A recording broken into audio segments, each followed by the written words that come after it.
Hello there, and welcome to the HistSleep channel. Tonight, we're not entering the palace through the throne room, but through the private letters, hidden vows, and secret promises, where royal love quietly changed the course of history. Before we dive into these hidden chambers of the heart, I would love it if you just take a moment to subscribe to this channel and give this video a like. It really helps these stories of the past reach those who need a bit of quiet in the present. And I'm truly curious. Where are you listening from tonight? Is the world outside your window still, or is there a gentle hum of the city? Are you wrapped in a warm blanket, or perhaps watching the moonlight trace patterns on your wall? Let me know in the comments. I read them all, and your presence here means a lot to me. Now, settle in. Close your eyes, and let the outside world fade into a distant hum. Take a deep breath. Let's travel back to a time where every floorboard in the palace had ears, and every shadow held a secret. Imagine, if you will, the year is 1840. Or perhaps a century earlier.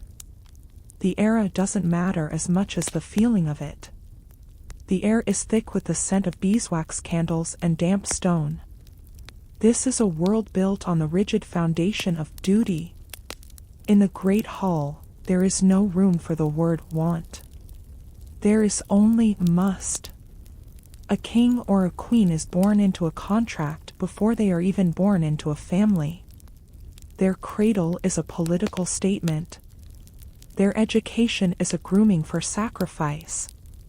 From the moment they can speak, they are taught that their heart is a secondary organ, something that keeps the body moving, but must never, ever influence the mind.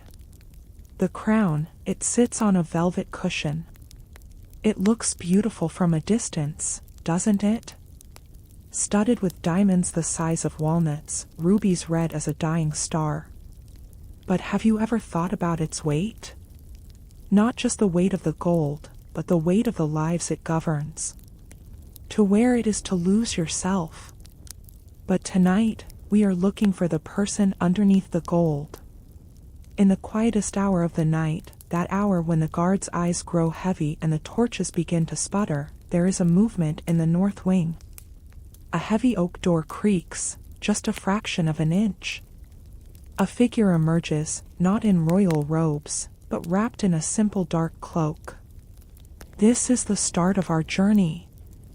For this person, tonight is not about empires. It's not about the taxes to be collected or the borders to be defended.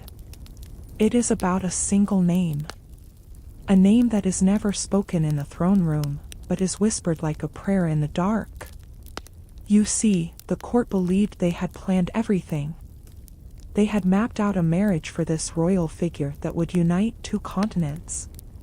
It was a perfect alliance on paper. A strategic masterpiece. The advisors were already drafting the treaties. The tailors were already measuring the silk for the wedding banners.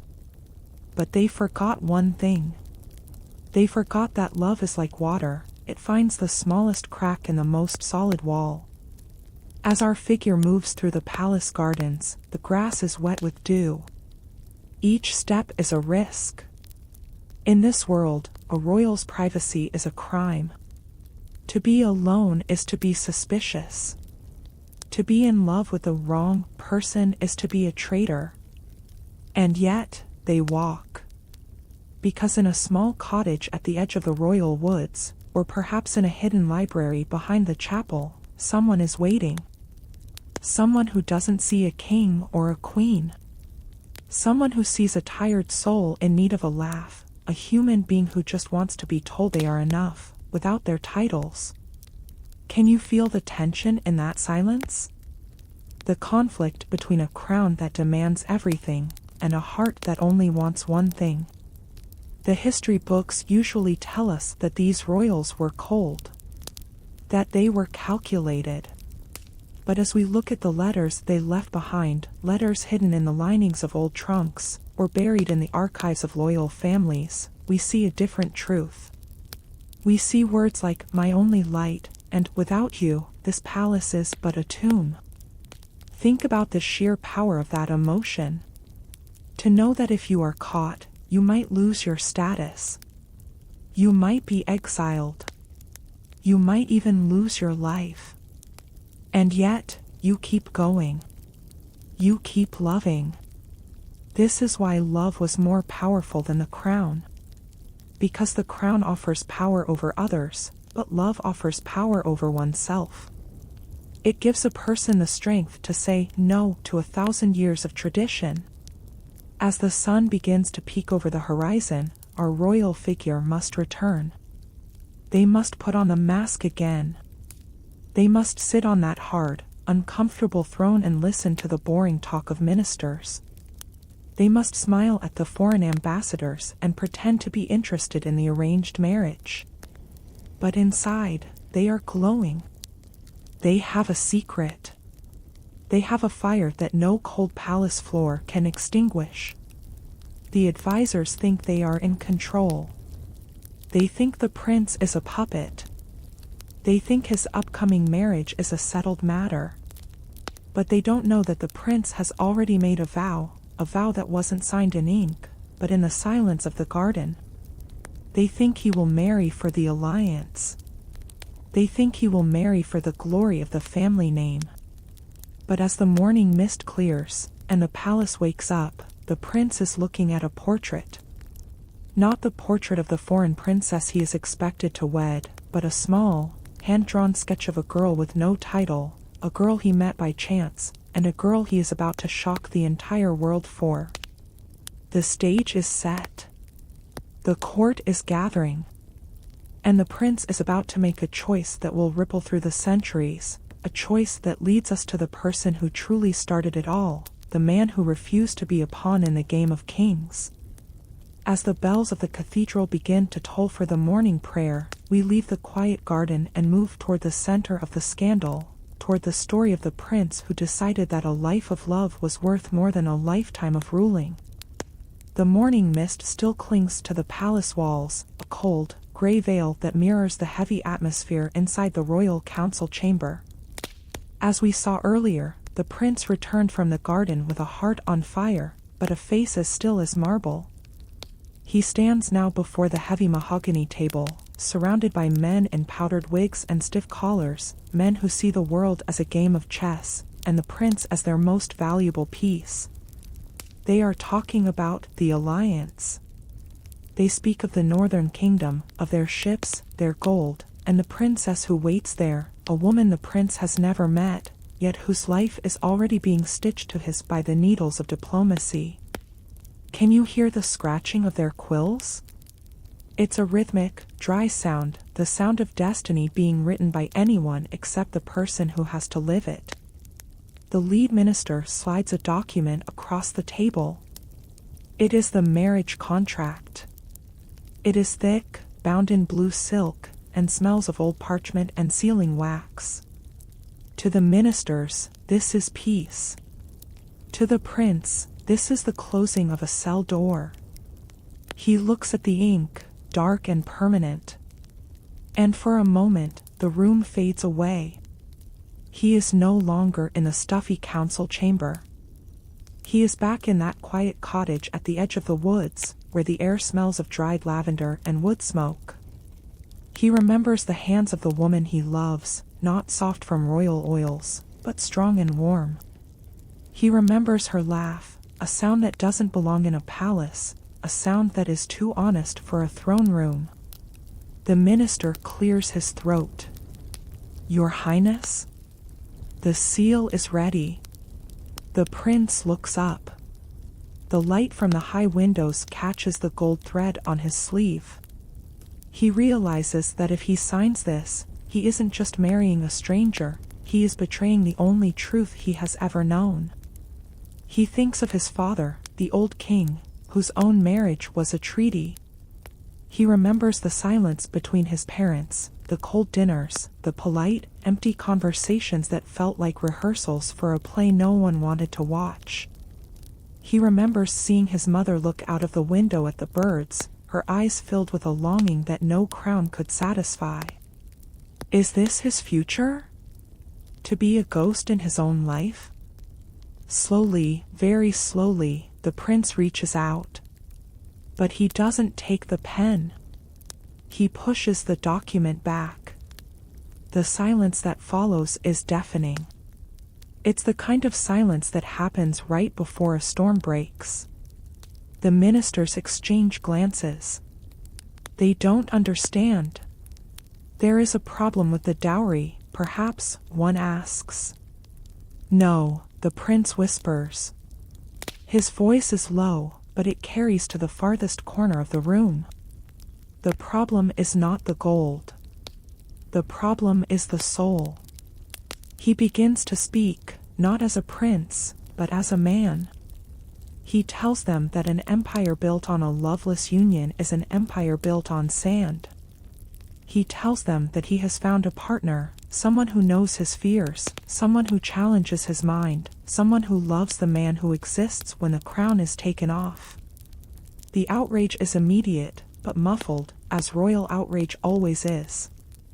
They speak of duty, they speak of the bloodline, they speak of the people. But the prince stands firm. He knows that the people they speak of are just names on a ledger to these men. He knows that true leadership comes from a heart that is whole, not a heart that has been broken and sold for a border. As the argument rages around him, he feels a strange sense of peace. The weight he felt earlier, the crushing pressure to conform, it begins to lift. He realizes that the most royal thing he can do is to be brave enough to be happy. He leaves the room before they can stop him. He walks past the guards, past the portraits of his ancestors who all chose the crown over the heart.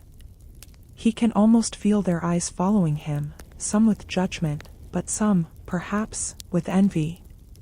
He goes to his private chambers and begins to pack a single, small bag. No jewels. No medals. Just the things that matter.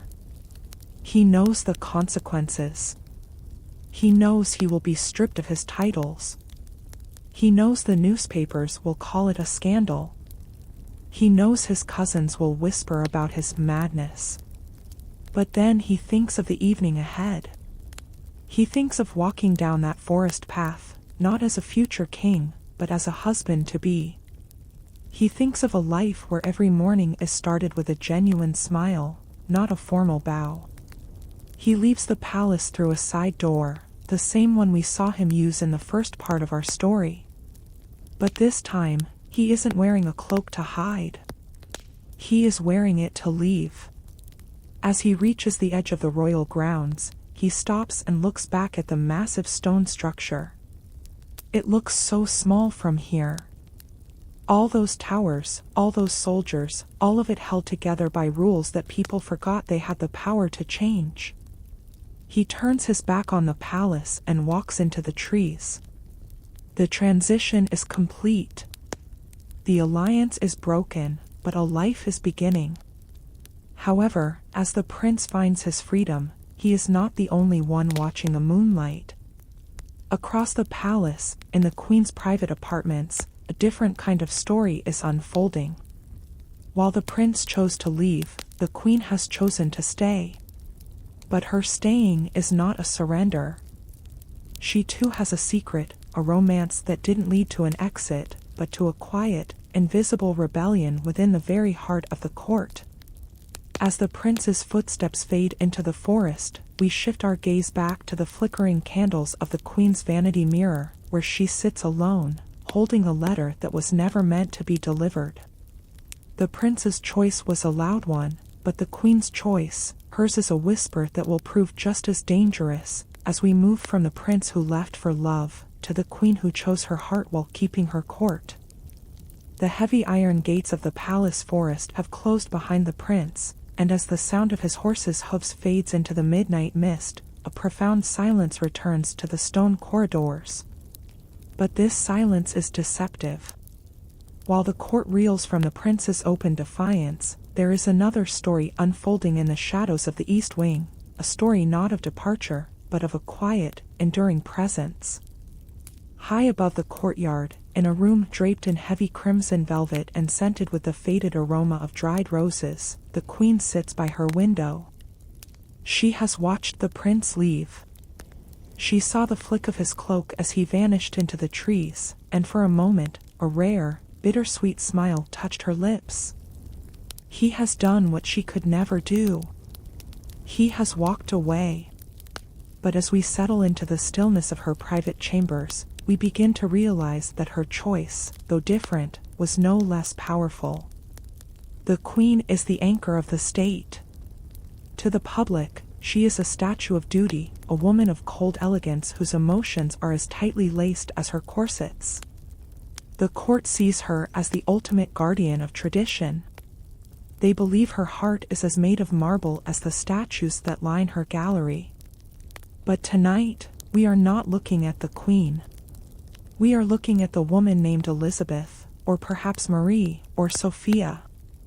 The name changes with the centuries, but the longing remains the same.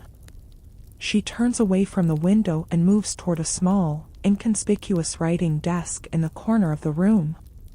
It is an antique piece, made of dark ebony, with hidden drawers that only she knows how to open. Her movements are slow, deliberate, as if she is savoring the only hour of the day when she truly belongs to herself. In this world of the court, every eye is a camera, every servant is a potential spy. Even the ladies in waiting, who brush her hair and fasten her jewels, are often eyes and ears for her political rivals. To have a heart in this palace is to have a weakness. And to have a secret love is to walk a tightrope over a pit of fire. She reaches for a small brass key hidden inside a hollowed-out book of poetry. With a soft click, the drawer opens. Inside, there are no gold coins. There are no state secrets or military maps. Instead, there are fragments of a life lived in the margins. A pressed wildflower, now brittle and gray. A sketch of a man's face, drawn with hurried, passionate lines. And a stack of letters, worn thin at the edges from being read and reread 1,000 times in the dark. This is her court. Not the ministers in the council chamber, but this small wooden drawer. The man she loves is not a king. He is not a duke or a foreign envoy. He is a man of the court, perhaps a poet, an artist, or a soldier of lower rank, someone who can never stand beside her on the balcony when the crowds cheer. He is someone she must pass in the hallway without a single glance, someone she must treat with the same cold indifference she shows to a piece of furniture. Can you imagine the discipline required for such a love? To be in the same room as the person who holds your soul, to hear their voice, to see the way the light catches their hair, and to show absolutely nothing. To keep your breath steady and your eyes focused on the horizon while your heart is screaming to reach out. The court thinks they rule her. They think they have hemmed her in with protocols and schedules. They tell her when to wake, what to wear, and whom to speak to. They believe that by controlling her body, they have conquered her spirit. But they are wrong. Every time she signs a decree she disagrees with, every time she sits through a grueling 6-hour banquet with a man she was forced to marry, she retreats into the secret garden of her mind. She remembers a stolen hour in the library, a brush of shoulders in a crowded gallery, a single word whispered behind a fan. These tiny, invisible moments are the bricks with which she has built her own internal palace. As she unfolds one of the letters, the ink is fading, but the words are still sharp. My queen, it begins, not as a title of power, but as a title of devotion. The world sees your crown, but I see the weight it leaves on your brow. I love the woman who dreams, not the queen who rules. Tears do not fall from her eyes, she has long ago learned to dry them before they can form, but her hand trembles slightly. This is why she stays. People might ask why she doesn't follow the prince's example. why she doesn't throw the crown into the dust and run to the forest. But her love is different. It is a love of endurance. She knows that if she leaves, the kingdom might crumble into chaos. She knows that her position allows her to protect the man she loves, to ensure his safety from the shadows, to give him a life he could never have if they were caught. She has chosen her heart, but she has chosen to keep it hidden behind the throne. To her, the court is the price she pays for the privilege of knowing him. The rigid ceremonies are the camouflage that protects their secret. As the candle flickers, casting long, dancing shadows against the tapestries, she picks up her quill. She cannot send a long letter tonight, it is too dangerous, but she writes a single sentence on a tiny scrap of parchment. Still mine. Still yours. Still here. She folds it into a tiny square, small enough to be hidden in the palm of a hand or tucked into a glove during the morning walk in the gardens. This is how they communicate, through a silent language of objects and glances. A specific flower placed in a vase, a certain colored ribbon on a dress, the way she pauses before a particular painting. The court is a stage, and she is the finest actress in the history of the realm. They think she is theirs, but she knows she belongs to no one but the man who knows the secrets of that ebony desk. But even the most careful actress can leave a trace. Even the most secure palace has its leaks. As she locks the drawer and hides the key back in the book of poetry, she is unaware that in the shadows of the hallway outside, a set of eyes has been watching the light under her door. A set of eyes belonging to a man who lives for secrets, a man whose job it is to know what the queen does when the candles are low. The queen's secret is safe for tonight, but the silence of the palace is about to be broken by a discovery. Not by a minister, but by a legal clerk, a man who, while searching for old tax records in the basement of Parliament, is about to stumble upon something that should have remained buried forever. For while the queen hides her love in a desk, there are other romances that were hidden in the very laws of the land. As the queen finally lays her head on her silk pillow, dreaming of a life that can never be public, we move away from her quiet chambers, down the cold stairs, deeper and deeper into the bowels of the government buildings, where a dusty, forgotten parchment is waiting to reveal a secret engagement, an engagement that was hidden not just from a court, but from an entire nation. The queen's heart is a secret, but what happens when a royal love becomes a matter of state? As the candle in the queen's private chamber finally flickers out, leaving her to her restless dreams of a life unburdened by a crown, we move away from the velvet-lined silence of the royal living quarters. We descend. Past the grand staircases guarded by suits of armor, past the heavy oak doors of the great hall, down into the very bowels of the state. We are leaving the world of romance and entering the world of cold, hard law. Imagine, if you will, the basement of the Parliament buildings. A place where the air is thick with the scent of ancient dust, damp parchment, and the lingering metallic tang of old ink. This is the archive. A labyrinth of floor-to-ceiling shelves, packed with the bureaucratic skeleton of an empire. Here, every tax record, every land deed, and every act of legislation is interred like a corpse in a tomb.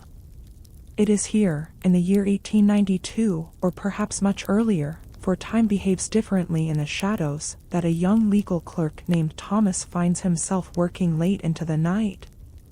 The only light comes from a single oil lamp, casting long, skeletal shadows against the stacks of paper. Thomas is searching for a mundane tax record, something involving wool exports from decades ago. But as he reaches into a narrow gap behind a row of heavy, leather-bound ledgers, his fingers brush against something that shouldn't be there. A small wooden box. It is made of dark mahogany, unremarkable to the eye, except for the broken wax seal on its lid. A seal bearing the personal crest of a prince who has been dead for 50 years. Thomas hesitates. In this building, Curiosity is often a dangerous trait. But the silence of the archive is heavy, and the mystery of the box is stronger than his fear. With a soft creak, he lifts the lid. Inside, there are no gold coins. No jewels. Instead, there is a single document, folded with obsessive care, and a small, delicate ring made of simple gold, featuring 2 interlocking hands, a feed ring, a symbol of a vow. As Thomas unfolds the parchment, the legal language is stiff and formal, but the names written at the bottom make his breath catch in his throat. This is not a tax record. This is a contract of engagement. But it is a contract that never saw the light of day. It was never announced by the palace heralds. It was never debated in the chambers of Parliament. It was a secret engagement, a private covenant between a future king and a woman whose name had no title, no land, and no political value. Can you feel the weight of this discovery? To the world, this prince lived a life of lonely duty. The history books tell us he died a bachelor, dedicated solely to the service of his people. But this piece of paper tells a different story. It tells us that for 12 years, he was a man in love. Think about the environment in which this secret was kept. Parliament at that time was a lion's den of ambition and scrutiny. The Royal Marriages Act was a rigid iron cage. No royal could wed, or even promise to wed, without the formal consent of the ministers and the monarch. To do so in secret was more than just a scandal, it was a constitutional crisis. It was, in the eyes of the law, an act of quiet treason. The prince sat in those very parliament rooms, day after day. He listened to the ministers argue about the purity of the royal bloodline. He watched them draft laws that treated human beings like chess pieces on a board of international diplomacy. And all the while, tucked into the lining of his waistcoat, or perhaps hidden inside the very watch he checked so frequently, was the key to the box Thomas now holds. The document is not just a promise, it is a manifesto of the heart. Between the dry legal clauses, the prince had written in his own hand, "I give my word not to the state, but to the soul that knows me. Parliament may own my public shadow, but they shall never own my private light." Imagine the nerves of steel required to maintain this facade. Every time the prince was pressured to meet a foreign princess, every time the newspapers speculated on his unfortunate lack of a bride, he had to remain silent. He had to play the part of the dutiful, hollow man. Why was it hidden here, in the basement of Parliament? Perhaps a loyal clerk, a predecessor of Thomas, had found it and realized its power. If this had been found during the prince's lifetime, he would have been forced to choose the woman he loved, or the throne he was born to inherit. By hiding it here, among the most boring records of the state, the secret was protected by the sheer weight of bureaucracy. It was hidden in plain sight, in the one place where no one looks for poetry or passion. Thomas runs his finger over the small gold ring. It is worn thin, as if it had been rubbed between a thumb and forefinger for years. It wasn't worn on a hand, it was worn on a string around a neck, hidden beneath a silk shirt and a royal sash. A constant, cold reminder of a warm, secret promise. The silence of the archive feels different now. It's no longer the silence of forgotten taxes. It's the silence of a man who lived a double life. A man who walked through these very halls, nodding to the Prime Minister, while his mind was miles away, in a small house where a woman waited for a letter that could never be mailed through the royal post. This discovery changes everything we know about that era. We thought the laws were absolute. We thought the power of Parliament was total. But here, in this mahogany box, is proof that the human heart is the ultimate escape artist. It can find a loophole in the strictest law. It can build a kingdom within a kingdom where no politician can enter. But how did they manage it? How did they sustain a romance for 12 years under the noses of the world's most powerful spies? Thomas notices a second layer in the box. Beneath the engagement contract lie bundles of small, thin slips of paper. These are not letters in the traditional sense. They are fragments. Tuesday, at the clock tower. The book in the third stall. I am yours, despite the bells. These were the gears that kept the secret moving. This engagement was protected not by walls, but by a secret language. And as Thomas begins to sort through these fragments, he realizes that these were the precursors to something much larger. The prince and his secret fiancée weren't just hiding a relationship, they were influencing the world. They were using their love as a hidden lever to move the heavy stones of royal decision-making. As the first light of dawn begins to filter through the high, barred windows of the archive, Thomas realizes he cannot stay here forever. He carefully places the ring back into the blue velvet bag. He folds the contract and returns it to the box. He hides the box back in the dark gap, behind the heavy ledgers of wool exports. He knows that some secrets are too heavy for the world to carry. But as he walks out of the building and into the cool morning air of the city, he looks at the palace in the distance with new eyes. He no longer sees a fortress of law. He sees a house of secrets. And as we leave Thomas and the dusty basement of Parliament, we must follow the trail of those thin slips of paper. Because while the engagement was the vow, the letters were the weapon. The story now leads us away from the cold archives and back into the warmth of the writing desk. We must look at how these private words, the love letters, did more than just comfort two lonely hearts. They became the invisible hand that steered the ship of state. We move now from the secret promise to the secret power. From the box in the basement to the letters that changed the very course of history. As we leave Thomas in the gray dawn of the city, clutching the memory of that secret ring and the dusty box, we must ask ourselves a question. How does a hidden promise survive the suffocating pressure of a palace? How does a love that cannot speak its name find the strength to move the world? The answer is found in the soft scratch of a quill on parchment, in the scent of sealing wax and the desperate, hurried ink of the midnight hour. Tonight, we move away from the cold archives of Parliament and back into the intimate, firelit rooms where history was truly decided. Not at the mahogany council tables, but at the small, private writing desks hidden behind silk partitions. We are entering the world of the love letters. Imagine the scene. It is late, perhaps 2 a.m. The rest of the kingdom is asleep, dreaming of bread and harvest. But in the royal study, the king is awake.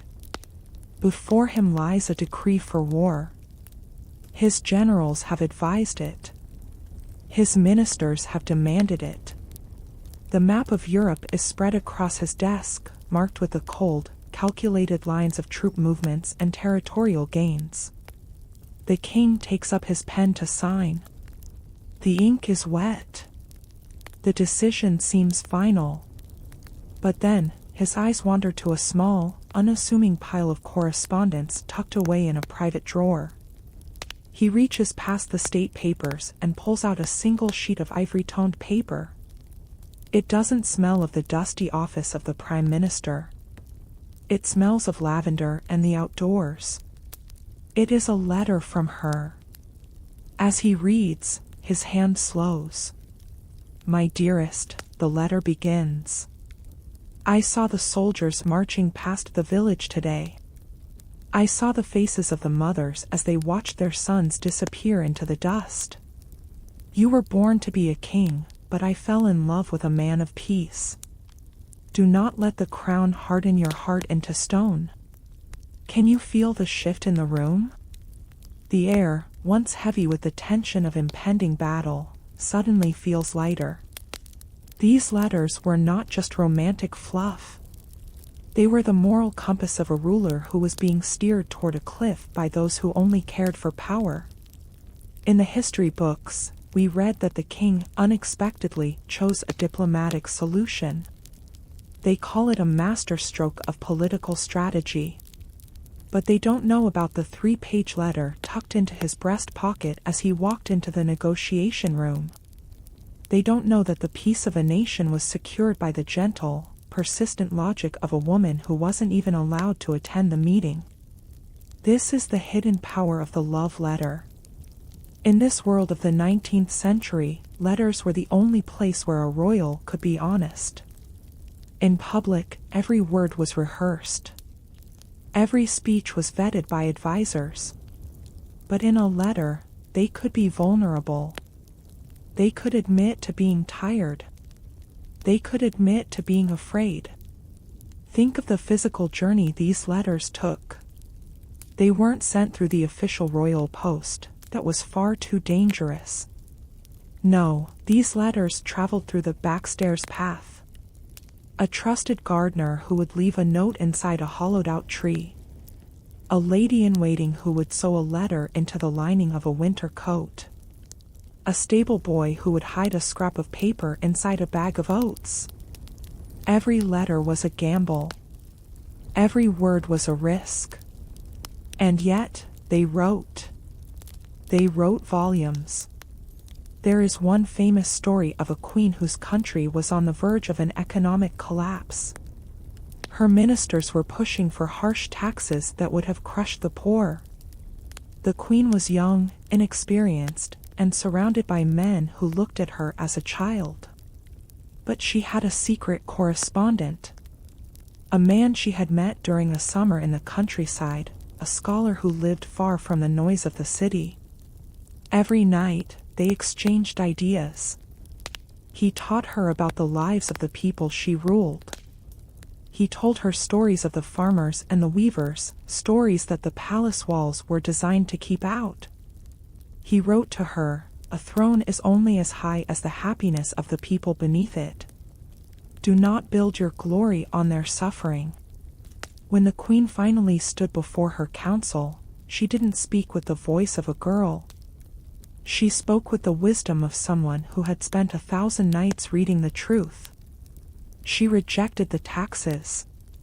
She demanded a new approach. The ministers were stunned. They looked at each other and whispered, "Where did she learn this?"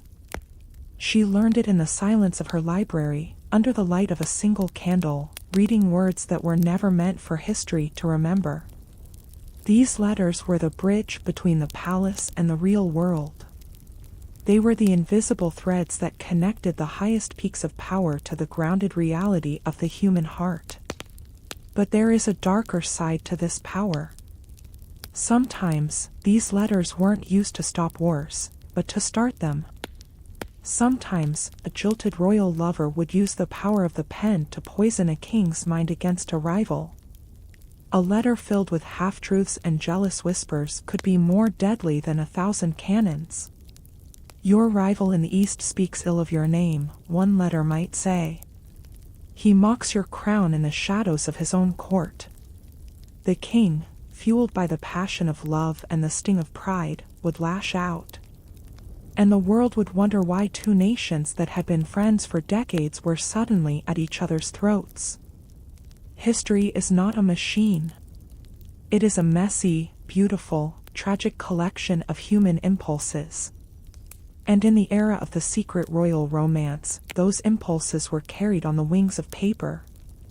As we sit here in the quiet of the night, imagine the sheer volume of these missing pages.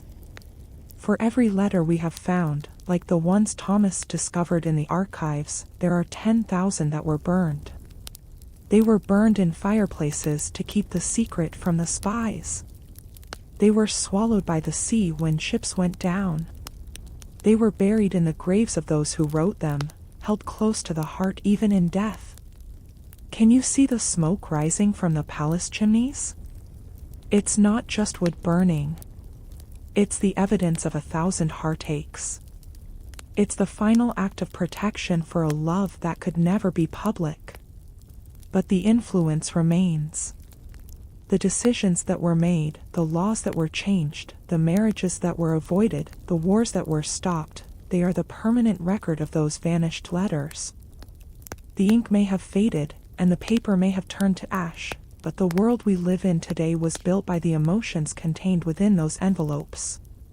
As the night deepens, we realize that the secret engagement Thomas found and the love letters we are discussing tonight are all leading toward one grand, historical moment. A moment where the private heart and the public crown clashed so violently that it almost destroyed a nation. Because, you see, a letter can change a decision, but a marriage can change a map. And so, we move from the scratch of the quill to the sound of the wedding bells. But these were not bells of joy. They were bells of peace.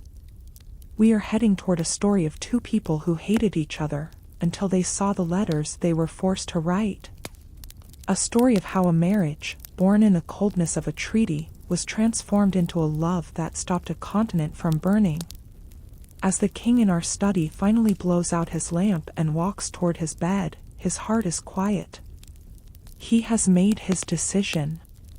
Not because of the maps, not because of the gold, but because of the ivory-toned paper tucked under his pillow. The world will call him a great diplomat tomorrow. He will simply smile, knowing that he is a man who listened to his heart. But what happens when the heart is not enough?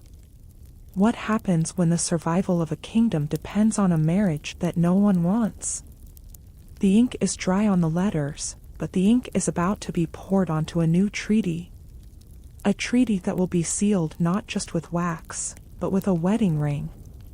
Let us follow the sound of the distant drums as they fade, and listen for the first, tentative notes of a wedding march that was designed to save the world.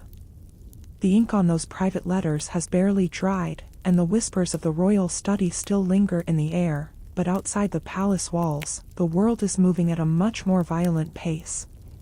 We leave the quiet intimacy of the writing desk now, and we travel to the borders, to the places where the maps we saw earlier are being carved into the earth by the boots of 10,000 soldiers.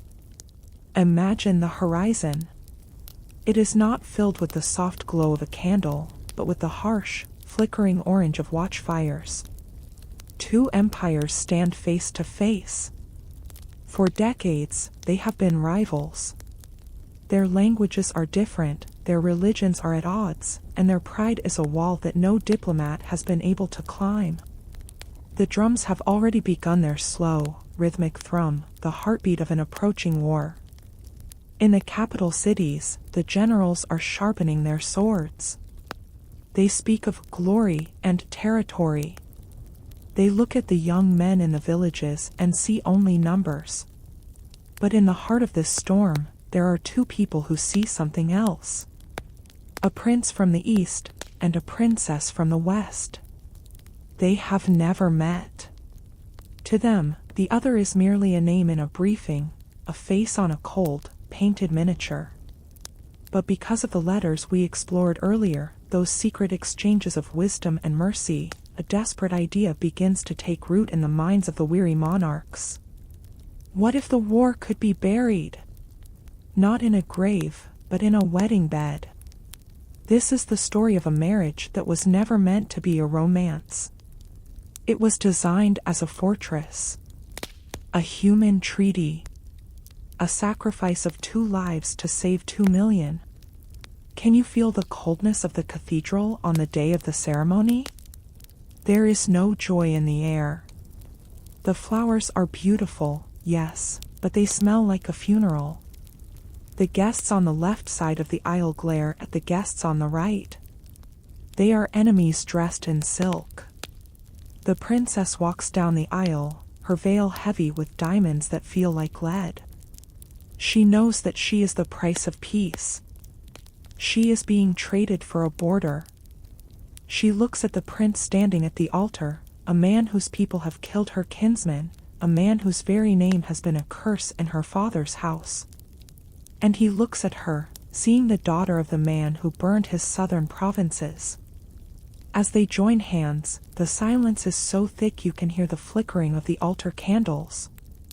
When they say, "I do," it doesn't sound like a vow of love. It sounds like a surrender. But here is where history takes a turn that the politicians didn't expect. The wedding night comes. The crowds are outside, cheering not for the couple, but for the fact that the cannons have stopped firing.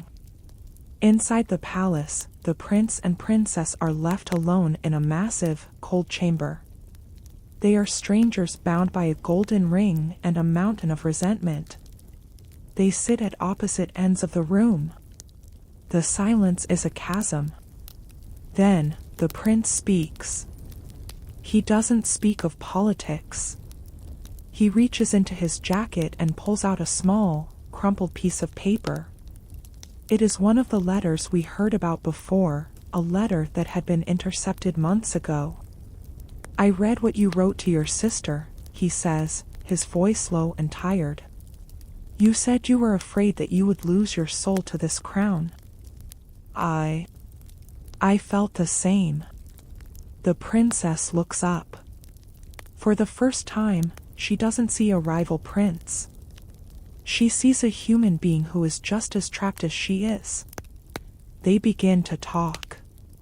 Not as representatives of nations, but as two children of history who are exhausted by the weight of their names. They talk through the night, as the watchfires on the border are slowly extinguished. They realize that they have been fighting the same monster, the expectation of a world that wants them to be statues, not people. As the weeks turn into months, something miraculous happens. The marriage that was built as a wall becomes a window. Because they are now one family, the two empires can no longer justify the hatred. The trade routes open. The soldiers return to their farms. The marriage that stopped a war becomes a legend. But it wasn't the ceremony that did it. It wasn't the legal document signed by the archbishops. It was the quiet, private romance that grew in the shadows of that forced union. It was the way they began to protect each other. When the prince's generals came to him, whispering of a new opportunity to strike, he didn't listen to them. He listened to the woman who sat beside him at breakfast. When the princess's father sent spies to undermine the prince, she sent them back with a message: "I am no longer a daughter of your house. I am the heart of this one." Can you see the power in that shift? Love, which had been a secret rebellion in our earlier chapters, has now become a public shield. The world changed because these two people decided to stop being symbols and start being partners. They realized that their love was the only thing standing between the world and total destruction. Imagine them years later, walking in the royal gardens we visited in the first part of our journey. They are older now. The scars of the old rivalry are gone. The children playing on the grass are a mixture of both bloodlines, a living bridge between two worlds that once wanted to kill each other. The marriage didn't just stop a war for a year or a decade. It changed the DNA of the continent. It proved that a union born in coldness could become the warmest flame in the kingdom.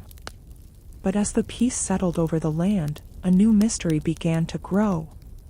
Because while the prince and princess had saved the world with their marriage, their union created something they never expected. A secret. A romance that was so deep, so powerful, and so forbidden by the ancient rules of their ancestors that it had to be hidden even from the peace they had created. For you see, from this marriage of peace, a new dynasty was about to be born. A dynasty that wasn't built on the old laws of the throne, but on a romance that broke every rule in the book. As the sun sets on our peaceful kingdom, and the bells chime softly in the distance, we must look closer at the children of this union. We must look at the forbidden love that was brewing in the next generation.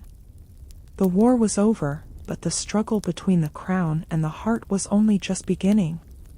We move now from the marriage that saved the world to the forbidden romance that created a dynasty. A story of a love so strong it didn't just stop a war, it built a future that no one was prepared for. Take a deep breath. The night is still young, and the secrets of the throne are deep. Let the peace of this story settle over you, as we prepare to see how love can build a kingdom that lasts forever. The peace we felt in the last chapter, the silence of the cannons and the gentle ringing of the wedding bells, has now settled into the very foundation of the kingdom. But as the years pass and the marriage that stopped a war matures into a legacy, we find that peace has a way of nurturing secrets. We leave the grand cathedrals and the border watchfires behind, and we move into the soft, golden light of a new generation. A generation born from a treaty, but destined for a revolution of the heart.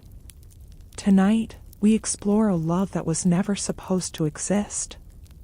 A forbidden romance that didn't just break the rules, it rewrote them to create a dynasty that would endure for centuries. Imagine the royal nursery of this new, peaceful era. The children of the marriage that saved the world are growing up. Among them is a young princess, a girl with the fire of the East in her eyes and the steady grace of the West in her stride. She is the crown jewel of the new alliance. Her future is already mapped out by the aging ministers who still haunt the palace corridors like ghosts of a forgotten war. They have already selected her husband, a distant cousin, a man of high rank and low soul, a marriage intended to solidify the power they have fought so hard to keep. But the princess has inherited more than just a title. She has inherited the secret letters of her mother, and the rebellious heart of her father. One summer evening, as the palace gardens are heavy with the scent of blooming jasmine and the air is thick with the hum of cicadas, the princess wanders further than she is allowed. She moves past the manicured lawns and the marble fountains, toward the wilder edges of the estate, where the forest begins to reclaim the land. There, by a stream that marks the boundary of the royal world, she meets a man. He is not a prince. He is a scholar, a man of maps and stars, hired to catalog the ancient ruins that lay scattered across the unified kingdom. He has no title. He has no lands. He has only his mind, and a way of looking at the princess as if she were a human being, rather than a political asset. This is where the forbidden begins. Can you feel the stillness of those summer nights? The way the moonlight filters through the oak trees, creating a mosaic of silver and shadow on the forest floor. Day after day, the princess finds excuses to visit the ruins. She tells the court she is studying history, and in a way, she is. She is learning the history of her own soul. They talk of things the palace has forgotten. They talk of poetry that isn't about war. They talk of a world where a person's worth is measured by their kindness, not their bloodline. The scholar tells her, a dynasty is not built on gold, but on the strength of the stories we leave behind. What story will you tell, princess? A story of a bird in a golden cage? Or a story of a flight into the unknown? She knows the risks. In this era, even with the war ended, the rules of succession are absolute. To love a commoner is to commit a slow suicide of the social self. If they are caught, he will be exiled, or worse. And she will be stripped of her heritage, cast out from the very peace her parents sacrificed their lives to build. But love, when it is truly forbidden, has a gravity that is impossible to resist. The secret meetings continue for 3 years. They develop a language of their own, a series of symbols left in the cracks of the old stone ruins. A specific pebble on a ledge means tonight. A sprig of rowan berries means the guards are watching. They are building a kingdom in the shadows. But history has a way of forcing a choice. The aging king, her father, falls ill. The pressure to marry the distant cousin becomes a deafening roar in the palace. The ministers are impatient. The treaty needs a new seal of blood. The princess stands in the great hall, under the portraits of her ancestors. She looks at her mother, the woman who married a stranger to stop a war. She looks at her father, the man who chose a human treaty over a battlefield. And she realizes that to honor their sacrifice, she must take it one step further. She realizes that a peace built on forced marriages is just a temporary truce. For a dynasty to truly last, it must be built on a foundation of genuine truth. On the night before her scheduled betrothal to the cousin, the princess makes her move. She does not run away. Running away is for those who want to hide. She wants to lead. She invites her father, the king, to the garden. He is frail now, wrapped in furs, sitting in a wheeled chair. She leads him to the edge of the forest, to the ruins where the scholar is waiting. The ministers are horrified. They expect an execution. They expect a scandal that will tear the kingdom apart. But the princess stands tall. "Father," she says, her voice steady in the cool night air. "You gave your life to stop the killing. Now, give me the right to start the living. I will not marry for a boarder. I will marry for the future. This man is the mind that will guide me. My heart is the anchor that will hold us." The king looks at the scholar. He sees the fear in the young man's eyes, but also the unwavering devotion. He looks at his daughter and sees the same fire he once felt in the garden before the war ended. He realizes that the old world is dying, and a new one must be born. In a move that shocks the continent, the king grants his blessing. He doesn't just allow the marriage, he creates a new law. He declares that the dynasty will no longer be defined by the purity of noble blood, but by the merit of the heart and the strength of the union. This forbidden romance becomes the cornerstone of the new dynasty. It wasn't a scandal that destroyed the kingdom. It was the spark that revitalized it. The marriage between the princess and the scholar brought a new era of enlightenment. They built schools where there were once barracks. They replaced the cold protocol of the court with the warmth of a home. Can you see the transition? The forbidden romance didn't end in tragedy. It ended in a transformation. They proved that a crown is not a weight to be endured, but a tool to be used for the happiness of others. Their children, and their children's children, would rule for 300 years. They were known as the lover kings and the scholar queens. Their reign was the longest period of prosperity the world had ever seen. And it all started with a princess wandering too far into the woods, and a man who dared to look at a crown and see only a person.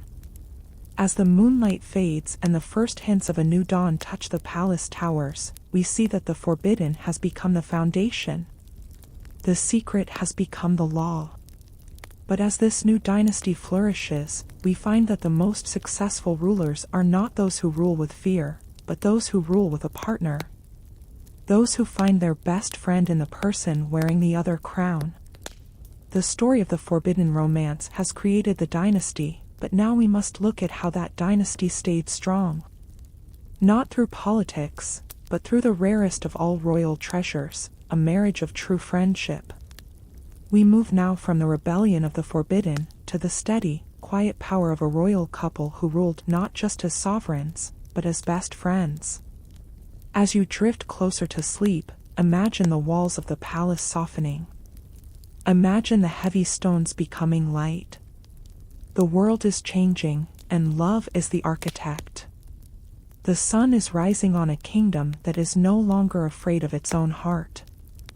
The sun has risen fully now over the kingdom of our new dynasty, and the air is no longer thick with the tension of forbidden secrets or the cold calculations of war. Instead, there is a warmth that seems to radiate from the very stones of the palace walls. We find ourselves in an era of unprecedented stability. But the secret to this stability isn't found in the size of the army or the depth of the treasury. It is found in a quiet room, filled with the smell of old books and fresh tea, where two people are laughing. Tonight, we explore the rarest jewel in the history of the throne, the royal couple who ruled as best friends. In the previous chapters, we saw love as a rebellion, love as a sacrifice, and love as a hidden weapon. But here, love has matured into something even more powerful: partnership. Imagine a king and a queen who do not just share a bed and a title, but who share their every thought. In a world where royalty was expected to be distant and formal, even with their own spouses, this couple broke the mold by simply being each other's favorite person. Can you see them in the early morning light? Before the court awakens, before the ministers arrive with their endless stacks of problems, the king and queen are already together. They aren't sitting on their thrones. They are walking in the gardens we have come to know so well, perhaps the very same gardens where the forbidden romance of their ancestors once sparked. They walk without guards. They walk without ceremony. They are talking about the small things, the way the frost looks on the rose bushes, a passage from a book they are both reading, a joke that only the two of them understand. This is the foundation of their power. Not their bloodline, but their friendship. In the history of the great empires, we often see a divide between the king's office and the queen's parlor. Men made the laws, women managed the social graces. But for this couple, there was no such wall. When the king sat at his desk to draft a new law for the merchants, the queen was there, leaning over his shoulder, offering a perspective he hadn't considered. And when the queen faced a difficult diplomatic crisis with a visiting envoy, she didn't face it alone. She knew that at the end of the day, she could sit by the fire with the king and find a solution through honest, unvarnished conversation. The court was baffled by them. The nobles whispered behind their fans about the strange way the king looked at his wife, not with the lust of a lover or the coldness of a partner, but with the genuine warmth of a companion. They were often seen whispering to each other during long, boring state banquets, stifling giggles like children in a classroom while an ambassador droned on about wool tariffs. Can you feel the weight being lifted from the crown when it is shared this way? To be a ruler is to be the loneliest person in the world. Everyone wants something from you. Everyone is watching for a mistake. But for this couple, the loneliness was gone. They had a sanctuary in each other. They were a team of two against a world of many. There is a story from the archives, perhaps from the same dusty basement where Thomas found the secret ring, that describes a night of great crisis. A fire had broken out in the city, and the palace was in a panic. The advisors were shouting, the guards were running, and the city was in fear. In the middle of the chaos, the king was found not in the war room, but in the queen's private library. They were standing together, looking at a map of the city, calmly coordinating the relief efforts. They weren't arguing about who had the authority. They were finishing each other's sentences. The king trusted the queen's judgment as much as his own, and she trusted his. By dawn, the fire was out, and the people saw their rulers standing on the balcony, side by side. They weren't wearing their formal robes. They were tired, their clothes were dusty, and they were holding hands. That image of friendship did more to settle the city than 1,000 soldiers ever could. It was a reign of we, not I. Think of the letters they wrote to each other when they were apart, though they rarely were. These weren't the desperate, hidden letters of the forbidden romance. These were letters of deep, comfortable intimacy. I missed your counsel today at the council, the king might write. The room felt colder without your wit to sharpen the debate. Their friendship changed the very nature of the court. Because the rulers were friends, the atmosphere of the palace shifted from one of suspicion to one of collaboration.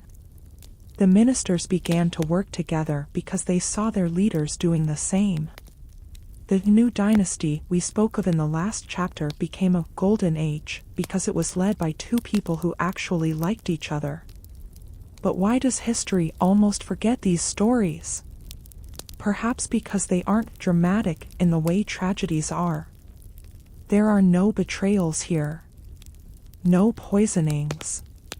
No secret affairs that lead to a downfall. It is the drama of the steady flame, not the exploding star. But for us, as we drift closer to sleep, this is the most beautiful story of all. It is the reminder that even in the highest positions of power, human connection is the greatest strength. They ruled for 40 years. And as they grew old together, their friendship only deepened. They were seen in their final years sitting on a bench in the courtyard, the king wrapping a blanket around the queen's shoulders, the queen reading aloud to him as his eyesight began to fail. They proved that a marriage doesn't have to be a cage, and a crown doesn't have to be a barrier. They were sovereigns of an empire, yes, but they were primarily sovereigns of each other's hearts. As the night air grows cooler around you, imagine the peace of that library. The sound of the fire crackling in the hearth, the soft turning of a page, and the quiet murmur of two voices that have known each other for a lifetime. But as this golden age of friendship reaches its sunset, a new challenge arises. For even in a kingdom built on partnership, the world outside is changing. The children of this perfect union are now facing their own trials. And while their parents ruled as friends, the next generation is faced with a different kind of pressure. A pressure that comes from a world that still believes in arranged marriages and political chess. We move now from the couple who were best friends to a king of the next generation who faced a choice his parents never had to make. A king who was presented with a bride selected by a council, a bride he did not know and did not love. Will he follow the path of friendship? Or will he be forced back into the cold world of alliances? The story of the best friends has given us a vision of what is possible, but now we must see what happens when that vision is challenged by a king who says no. As you fall deeper into rest, carry with you the image of those two rulers walking in the garden, side by side, forever friends, forever one. The golden age is ending, but the rebellion of the heart is about to take a new, even bolder form. The golden warmth of the previous era, that beautiful age where friendship and the crown walked hand in hand, begins to cast long. The library fire that once felt so secure now flickers with a different kind of energy. The children of that perfect partnership have grown, and with them, the world has grown more complex. We are no longer in the gentle embrace of a shared reign.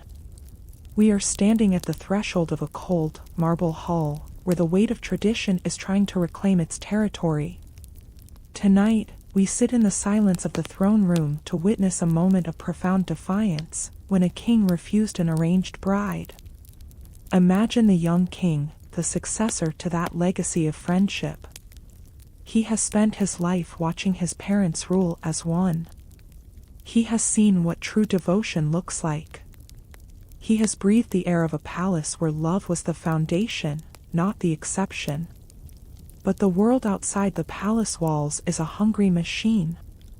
The neighboring kingdoms see the prosperity of this new dynasty, and they want a piece of it. They don't want friendship, they want a contract. The great council has gathered. Can you hear the rustle of their heavy robes? Can you smell the stale scent of old ink and ancient laws? They have spent months debating. They have looked at maps and ledgers, and they have made a choice. For the stability of the realm, or so they say, the king must marry the princess of the north. She is a woman of high birth and cold reputation. She is the daughter of a man who values iron over intimacy. The marriage would bring new mines, new ports, and 1,000 miles of fertile land. It is, on paper, the most logical decision a king could ever make. But the king is not a man of paper. He is a man of blood and memory. He stands before the council now. The lead minister, a man whose heart has been replaced by a book of rules, presents a portrait. It is a miniature, framed in gold and pearls.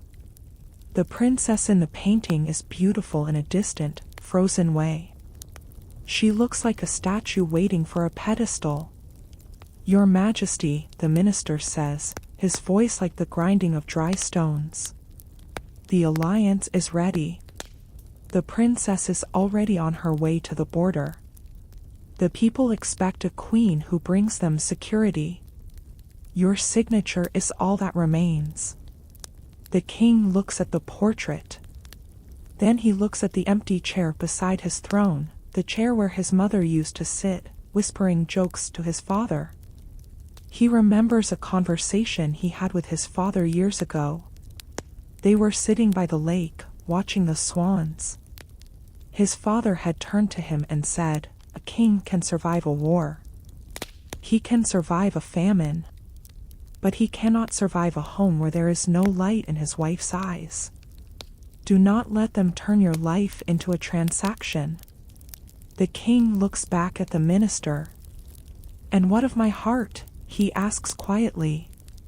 The room falls silent. The council members exchange glances. They don't understand the question. To them, a king's heart is a public utility, a tool to be used for the benefit of the state. "Your heart, Majesty, should be with your people," the minister replies, his tone bordering on a reprimand. The king stands up. He doesn't raise his voice, but the authority in his tone makes the heavy chandeliers seem to tremble. "My heart is with my people, and that is exactly why I will not marry this woman. If I cannot be honest in my own home, how can I be honest with my subjects? If I live a lie behind these walls, I will rule a kingdom of lies." He takes the portrait and sets it face down on the table. "I refuse," he says. The scandal is immediate. It ripples through the palace like a cold wind. The princess is sent back to the north. The alliance is shattered. The neighboring kingdoms begin to whisper of war. The ministers threaten to resign. But the king does not waver. He knows that the world is waiting for him to crumble, to apologize, to beg for the princess to return. But he is waiting for something else. He is waiting for the woman he actually loves. You see, while the council was busy planning his life, the king had already found his own partner. Not in a foreign court, but in the heart of his own city. She was the daughter of a simple clockmaker, a woman who understood the mechanics of time and the rhythm of the soul. He had met her while walking through the city in disguise, a habit he learned from his parents, who loved to be among the people. With her, he wasn't "Your Majesty." He was just a man who enjoyed the sound of the gears turning and the quiet precision of a well-made life. She challenged his mind. She made him laugh. She saw the weight of the crown on his brow and offered him a hand to help carry it. The council thinks he has made a mistake. They think he has chosen desire over duty. But the king knows better. He has chosen the only duty that matters, the duty to be a whole human being. As the nights grow longer and the pressure from the council increases, the king finds refuge in his workshop. He spends hours working on a clock of his own design, a clock that doesn't just tell the time, but tells a story. Each gear is a decision. Each spring is a hope. He realizes that by refusing the arranged bride, he has opened a door that can never be closed again. He has told the world that the era of people as chess pieces is over. But his decision has consequences. As we leave the king in his workshop, the sound of the gears ticking like a countdown, we realize that his refusal was only the first step. His choice has set the nobles against him. They feel insulted. They feel that the sanctity of their rank has been threatened by a king who would rather marry a clockmaker's daughter than a princess. The court is no longer a place of friendship. It is a place of whispers once more. But this time, the whispers are not about secrets, they are about a love match that has shocked the very foundations of the nobility. As you drift closer to the edge of sleep, listen to the ticking of the king's clock. It is the sound of a new world being born, a world where a king is brave enough to say no to a crown of ice, and yes to a life of fire. But the nobles are gathering in the dark. They are planning a response. They cannot allow this common love to sit on the throne. We move now from the king's bold refusal to the moment the two worlds finally collide. From the quiet workshop of the clockmaker to a love match that would send shockwaves through every noble house in the land. The king has kept his heart, but can he keep his throne? The story of the refusal has ended, but the story of the shock has just begun. The ticking of the king's clock in the workshop has grown louder in the silence of the night. That rhythmic sound begins to blend with the heavy, rhythmic beating of a heart in suspense. The king has said no to the ice of the north. He has pushed aside the golden portrait of the princess, and now the palace is no longer a sanctuary of friendship. It has become a theater of shock.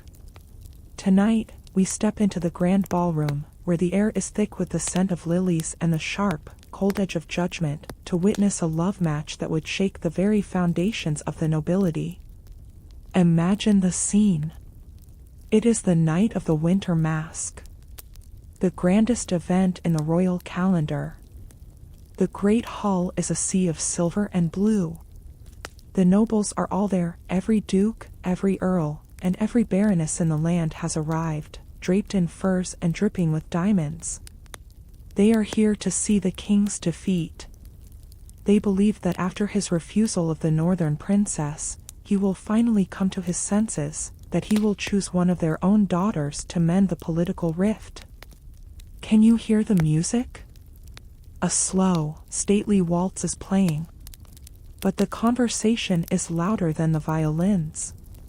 He cannot be serious, a duchess whispers behind an ivory fan.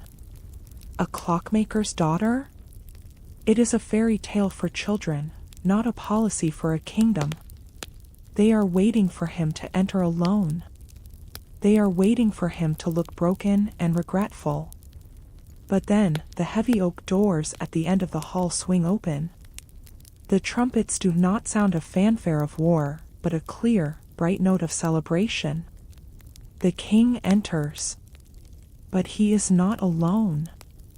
Walking beside him, her hand resting lightly on his velvet sleeve, is the woman from the workshop. She is not wearing the ancestral jewels of the crown. She is wearing a dress of simple, deep green silk, the color of the forest in midsummer. Her only ornament is a small, golden gear-shaped pendant, a tribute to her father's craft and the king's passion. The music doesn't stop, but the dancing does. One by one, the couples on the floor come to a halt. The silence that sweeps across the room is like a physical weight. It is the sound of 1,000 noble hearts skipping a beat in collective disbelief. This is the love match that history was never prepared for. For the nobles, this is not just a scandal, it is an existential threat. Their entire world is built on the idea that blood is destiny. They believe that a throne is a divine inheritance that must be protected from the contamination of the common world. To see a woman who knows the smell of oil and the sound of iron standing where a princess should be, it is a revolution without a single shot being fired. The king leads her to the center of the room. He doesn't look at the nobles with defiance. He looks at them with a calm, steady light in his eyes. He is not asking for their permission. He is showing them the future. "My lords and ladies," the king says, his voice carrying through the silent hall like a bell in the night. "You speak often of the strength of our walls and the purity of our line. But a wall that cannot breathe will eventually crumble. And a line that cannot love will eventually snap. I have found the partner who makes me a better king. And in doing so, I have found the queen who will make us a better people. Can you feel the tension in the air? It is as sharp as a razor. A young count in the front row scoffs, a sound of pure derision. A baroness turns her back in a silent protest. They see a commoner. They see a threat to their titles and their ancient privileges. But as the king and his bride-to-be begin to dance, something strange begins to happen. They don't dance like royals. They don't move with the stiff, rehearsed precision of the court. They move with a natural, flowing grace. They are looking at each other, truly looking. It is the same look the king's parents gave each other in the library, the same look the prince gave the woman in the garden. In the corners of the room, the younger nobles, the sons and daughters who have also felt the cold weight of arranged futures, begin to watch with a different expression. Not shock, but longing. They see a king who was brave enough to do what they only dream of. They see a love that is more vibrant than all the diamonds in the hall. The shock begins to transform. For the older generation, it remains a bitter pill. They begin to gather in the shadows of the pillars, whispering of coups and secret alliances to overthrow this common influence. They are already planning how to isolate the new queen, how to make her life a misery of etiquette and cold shoulders. But the king knows their game. He has lived in this palace all his life. He knows that the shock of the nobles is the final gasp of an old world. By midnight, the masque is over. The nobles depart in their carriages, their faces grim under the moonlight. They leave behind a palace that has been forever altered. The love match has been made public. There is no going back. As the king and his love walk back toward their private quarters, past the portraits of the ancestors who built the walls they are now breaking, the woman turns to him. They will never forgive us, will they? She asks softly. The king stops and takes her hands in his. They don't have to forgive us, he replies. They only have to follow us. And those who cannot follow will be left behind by time itself. Can you see the gears of history shifting? The clockmaker's daughter has entered the palace, not as a servant, but as a sovereign. The shock was necessary to break the rust of the old ways. But as we drift deeper into the night, and the music of the masque becomes a distant echo, a new shadow emerges. Because while the king was bold enough to show his love in public, there are others in the royal line who are watching. One of them is a queen from a neighboring branch of the family, a woman who has watched this scandal with a very specific kind of interest. She is a woman who has already done what the king is trying to do, but she did it in a way that was even more secret, and even more dangerous. For if the king's love match shocked the nobles because it was public, her story would shock the world because it remains a ghost in the archives. We move now from the bright, scandalous lights of the winter masque to the quiet, moonlit corridors of a secret life. From a king who stood his ground to a queen who married a commoner in the dead of night, with only the stars as her witnesses. The shock of the ballroom is fading, but the secret of the chapel is about to be revealed. As you fall into a deep, peaceful sleep, imagine the green silk dress fluttering in the breeze, a symbol of a world where the heart finally took its place on the throne. The nobles may whisper in the dark, but the dawn belongs to the lovers. The silver confetti of the king's scandalous winter masque still rests in the crevices of the ballroom floor, and the echoes of the nobles' whispers have barely settled into the cold stone walls. We leave behind the public defiance of the king and his clockmaker's bride. We turn our gaze toward a quieter corner of the continent, to a palace draped in the heavy fog of the coastline, where a different kind of royal rebellion has been living in the shadows for years. Tonight, we step away from the bright lights of public scandal to witness a story of profound, silent courage, the queen who married a commoner in secret. In the previous chapters, we saw a king stand before his court and demand the right to love. It was a loud, brave act. But for the queen of this coastal realm, such a public declaration was impossible.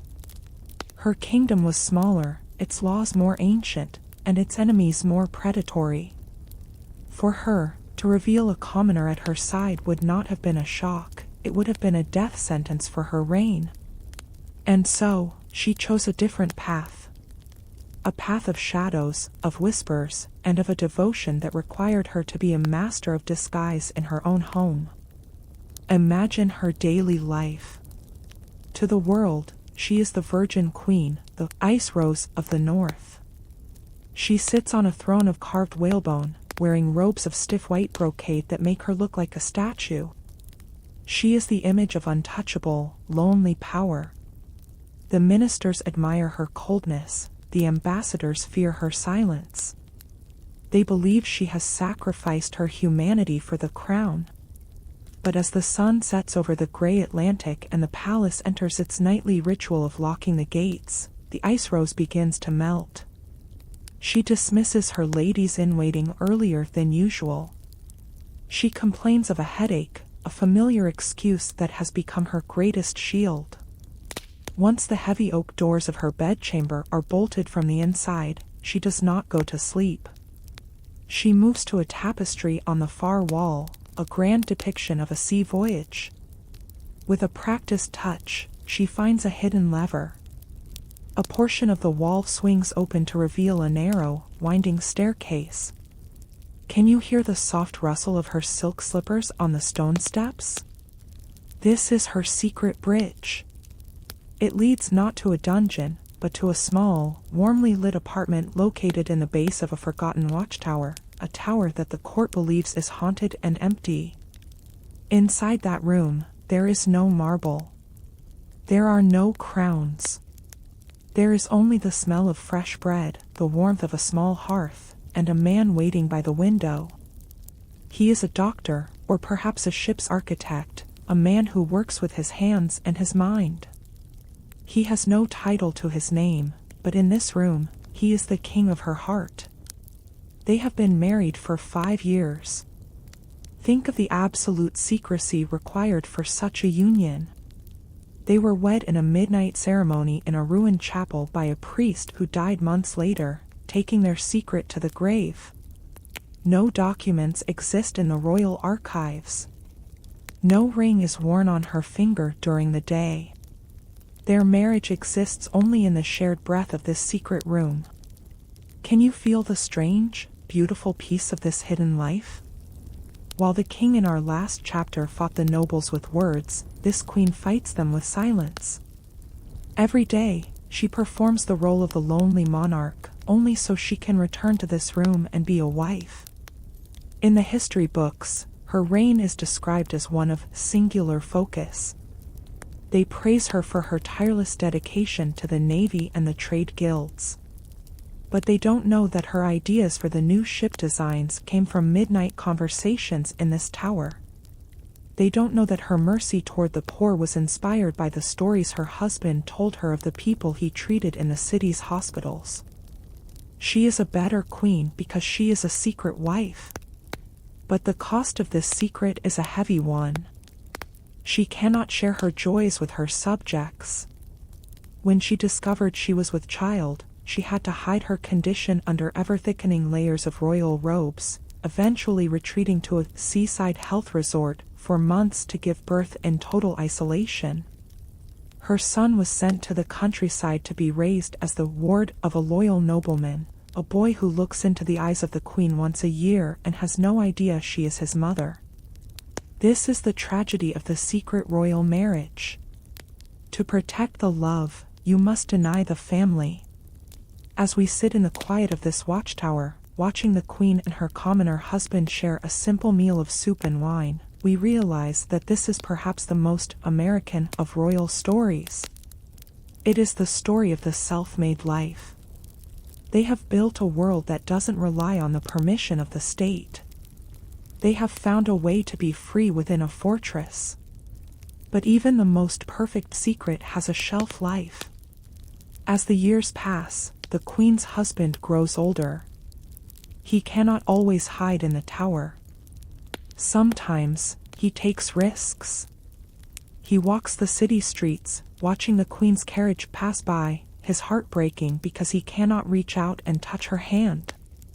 And the queen, sitting behind the glass of her coach, must look straight ahead, pretending the man she loves is just another face in the crowd. The nobles, however, are not stupid. They have begun to notice the queen's frequent headaches. They have noticed the light that sometimes burns in the haunted tower. They have noticed that the queen seems to know things about the common people that no royal should know. The whispers are starting. Not the loud shock of the king's love match, but a cold, creeping suspicion. A secret marriage is a house of cards. It only takes one gust of wind, one slip of the tongue, one intercepted note, for the whole structure to come crashing down. But for now, in the deep of the night, the queen is happy. She leans her head on her husband's shoulder and listens to the sound of the waves hitting the cliffs below. In this moment, the crown is 1,000 miles away. In this moment, she is not a sovereign, she is just Elizabeth, or Marie, or Eleanor. But as we leave the watchtower and descend back into the palace, we must prepare for the wind that is about to blow. Because while the queen is hiding her husband, the world outside is changing. The succession of the throne is a matter of life and death for a kingdom. And if the queen has no official heir, the vultures will begin to circle. This leads us away from the secret wife and toward a hidden relationship that didn't just change a life, but changed the very line of kings forever. We move now from the queen in the tower to a hidden royal relationship that would step out of the shadows and change the succession of an entire empire. The secret marriage was a sanctuary, but the next story is a storm. As you fall deeper into your dreams, imagine the hidden staircase, the candle in the window, and the silent queen who proved that love doesn't need a witness to be real. The Atlantic tide is coming in, washing away the footprints on the secret path, but the truth is etched in the stars. The fog that surrounds the coastal queen's haunted tower begins to drift inland, moving away from the crashing waves and back toward the heart of the empire. As we saw in our last chapter, the secret marriage in the tower was a sanctuary of silence, a love that chose to hide rather than to break the world. We find that not all secrets can stay buried in the shadows of a watchtower. Some secrets are like seeds planted deep in the earth, they grow in the dark, and eventually, they push through the stone, altering the very landscape of history. Tonight, we sit by the dying embers of a royal fireplace to uncover a story of quiet, tectonic power, a hidden royal relationship that changed succession. In the grand tapestry of kings and queens, the line of succession is the most sacred thread. It is the map of the future. It tells the people who will lead them and who will wear the crown when the current monarch breathes their last. For centuries, these lines were thought to be immutable, as solid as the marble tombs in the cathedral. But what the history books often fail to mention is that these lines were often bent, curved, and rewritten by the hands of lovers who never held a scepter. Imagine a king who is approaching the end of his reign. He is a man of immense power, the head of a dynasty that has ruled for generations. To the world, he is a widower who never remarried, a man who sits alone at his banquet table, mourning a queen who passed away decades ago. The court is already looking past him, focusing on his nephew, a cold, ambitious man who is next in line for the throne. The nephew is already measuring the palace for new tapestries. He is already making alliances with the most ruthless of the nobles. He represents a future of iron and taxes, a return to the old ways before the new dynasty of love began. But the king has a secret. Every afternoon, for the last 20 years, the king has left the palace in a simple black carriage. The guards believe he is going to visit the grave of his late wife. They respect his grief. They don't follow him past the gates of the royal cemetery. But the king doesn't stop at the grave. He moves through a small, hidden gate at the back of the cemetery grounds, leading into a quiet, overgrown estate that belongs to a family of no particular importance. Inside that house lives a woman. She is not a commoner like the clockmaker's daughter, nor is she a secret spouse in a tower. She is the daughter of a disgraced noble family, a woman who was once a lady-in-waiting at the court. 20 years ago, she retired to the countryside for her health. Or so the court believed. In reality, she is the king's unofficial wife. His partner in every sense of the word. And in that house, there is a son. A young man with the king's eyes and the woman's gentle spirit. Can you feel the immense weight of this secret? This young man is the king's firstborn. He is the true heir to the dynasty's heart. But because he was born outside the rigid laws of the church and the state, he is a ghost in the eyes of the law. He has no title. He has no place in the succession. The king knows that if he dies now, his nephew will take the throne. And he knows that his nephew hates the humanity the king has brought to the realm. The nephew will undo the peace. He will crush the schools the scholar queen built. He will return to the era of arranged marriages and border wars. The king sits in the garden of the hidden estate, watching his son read a book under an apple tree. He realizes that he cannot allow the line of succession to stay as it is. He cannot let the future of his people be determined by a legal technicality while the true spirit of his house sits here, in the shadows. This is where the hidden relationship becomes a political storm. The king begins to move with a quiet, calculated brilliance. He doesn't make a grand announcement like the king at the mask. He knows that would only lead to a civil war. Instead, he begins to discover ancient documents in the royal archives. He works with a loyal historian, perhaps a descendant of the clerk Thomas, to find loopholes in the laws of marriage. He begins to introduce the young man to the court, not as his son, but as a distant cousin who has shown great promise in administration. He places him in charge of the royal libraries, then the treasury, then the diplomatic corps. The court is fascinated by this young man. They see his wisdom. They see his kindness. They see the way he handles the nobles with a grace that his father, the king, has spent a lifetime cultivating. Even the nephew is fooled at first. He sees a useful administrator, not a rival. But the relationship between the king and the woman in the hidden estate is the engine behind it all. Every night, she advises him. She tells him which ministers can be trusted and which ones are only loyal to their purses. She is the shadow queen, ruling from a house at the edge of a cemetery.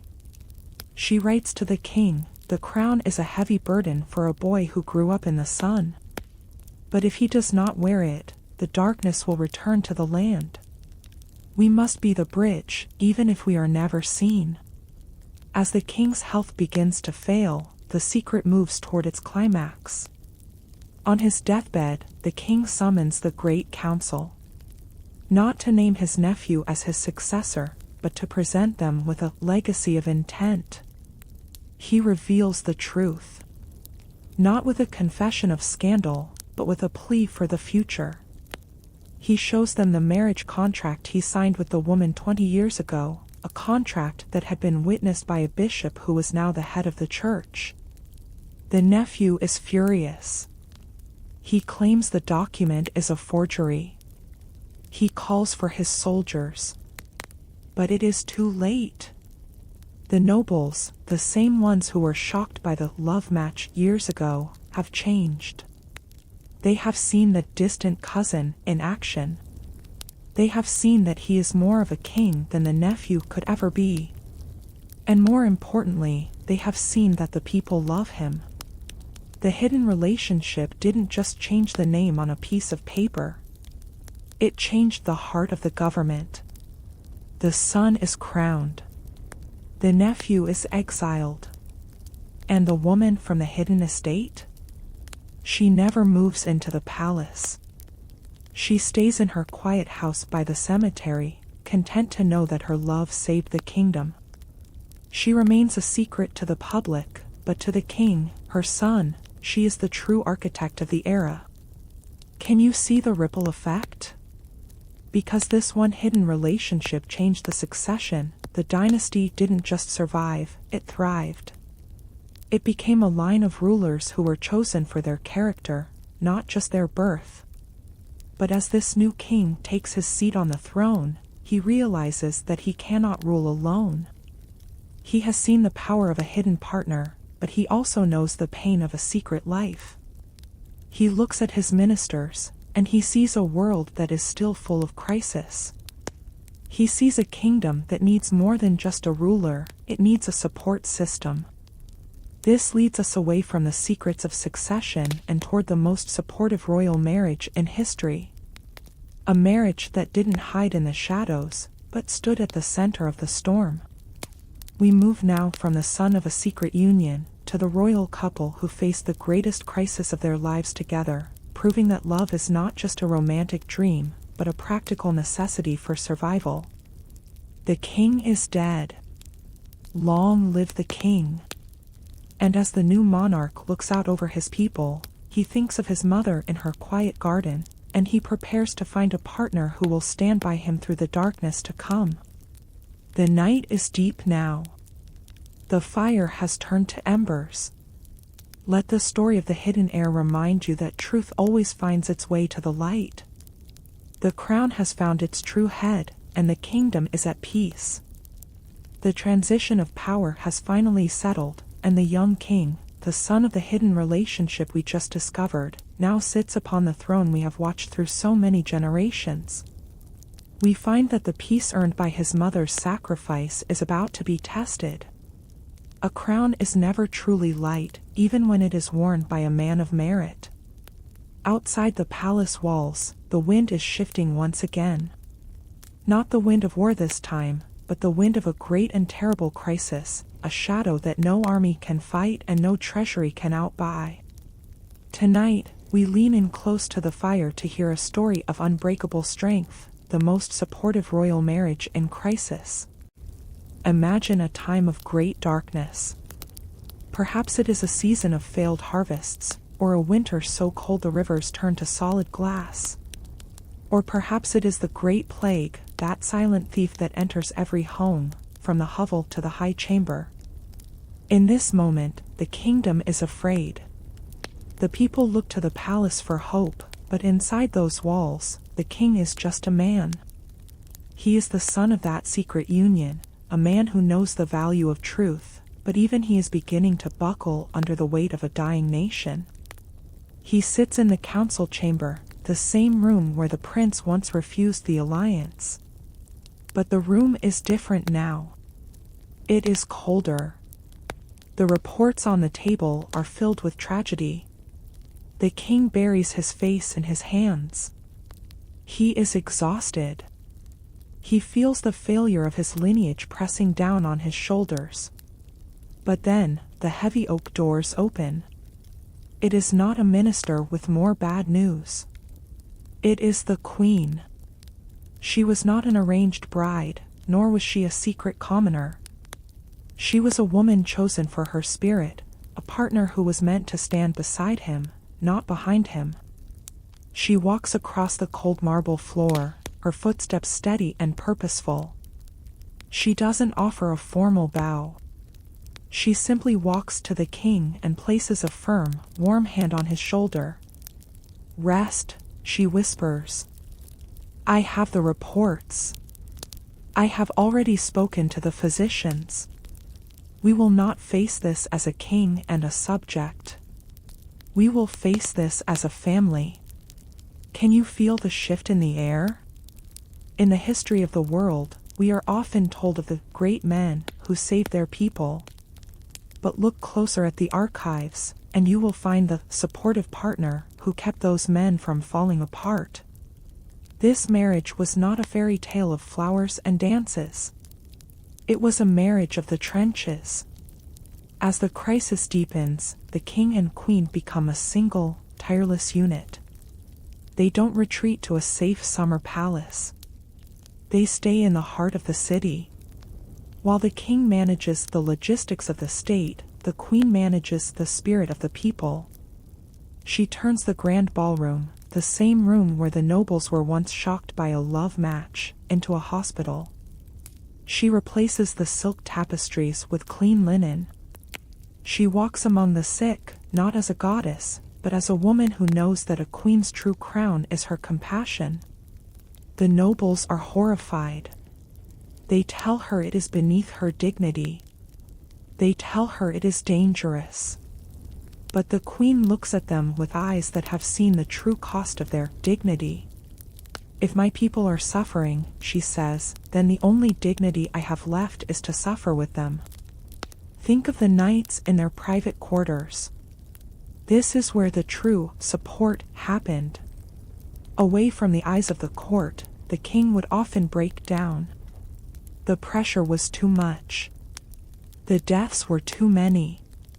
He would pace the floor, questioning every decision he had made. And every night, the queen was his anchor. She didn't offer empty platitudes. She sat with him. She listened to his fears. She reminded him of the woman in the hidden estate who had sacrificed everything so he could sit in this chair. She gave him the one thing a king can never find, a safe place to be weak. You are not the architect of the plague, she would tell him as the moon rose over the silent city. You are the light that guides them through it. And if your light flickers, I will be the one to shield the flame. This is the hidden labor of a royal marriage. It is the unseen work of holding someone together when the world is trying to tear them apart. Because they were a united front, the kingdom began to heal. The people saw that their rulers were not distant gods, but partners who cared. The morale of the nation, which had been at the point of collapse, began to rise. They fought the crisis together, and they won. When the harvest finally returned, and the plague finally receded into the shadows of history, the king was hailed as a savior. There were statues built in his honor. There were poems written about his iron will. But at the inauguration of the great monument, the king did something no one expected. He didn't stand alone on the pedestal. He reached out and pulled the queen up beside him. This victory does not belong to me, he told the cheering crowds. I am merely the hand that signed the orders. She was the heart that gave me the strength to hold the pen. Without her, I would be a king of ashes. With her, I am a man of hope. This was the most supportive marriage the world had ever seen. It proved that a throne is too heavy for one person to carry, but it is light as a feather when shared between two souls who truly love each other. They ruled through many more years, and though other crises came, political scandals, economic shifts, the passing of eras, they never wavered. They were known as the inseparable sovereigns. But as we drift deeper into the night, and the story of the crisis fades into a memory of strength, we realize that even the strongest marriages can be tested by more than just plagues and politics. Sometimes, the world decides that a love is too powerful to be allowed to stay in the palace. Sometimes, the price of support is exile. We have seen how they stood together in the storm, but what happens when the storm drives you away from your home? What happens when you lose your crown, your lands, and your title, and you are left with nothing but the person holding your hand? The story of the supportive marriage has shown us the power of a partner, but now we must follow the trail of a love that didn't just survive a crisis, it survived the loss of everything. We move now from the king and queen who saved their people, to the royal couple who were cast out into the cold, foreign lands, a love that proved it didn't need a palace to be royal. The crisis is over, but the exile is about to begin. As you fall into the softest part of your rest, imagine the hand on the shoulder, the quiet whisper in the dark, and the strength of a bond that no crown could ever buy. The fires are low, the city is at peace, and the heart is finally at rest. Tonight, we sit by a much smaller hearth, in a cottage far from the reach of any throne, to witness the ultimate test of devotion, love that survived exile. Imagine the sudden, violent shift of a single night. The palace, which had been a fortress of stability for generations, is suddenly filled with the sound of glass breaking and boots on the marble stairs.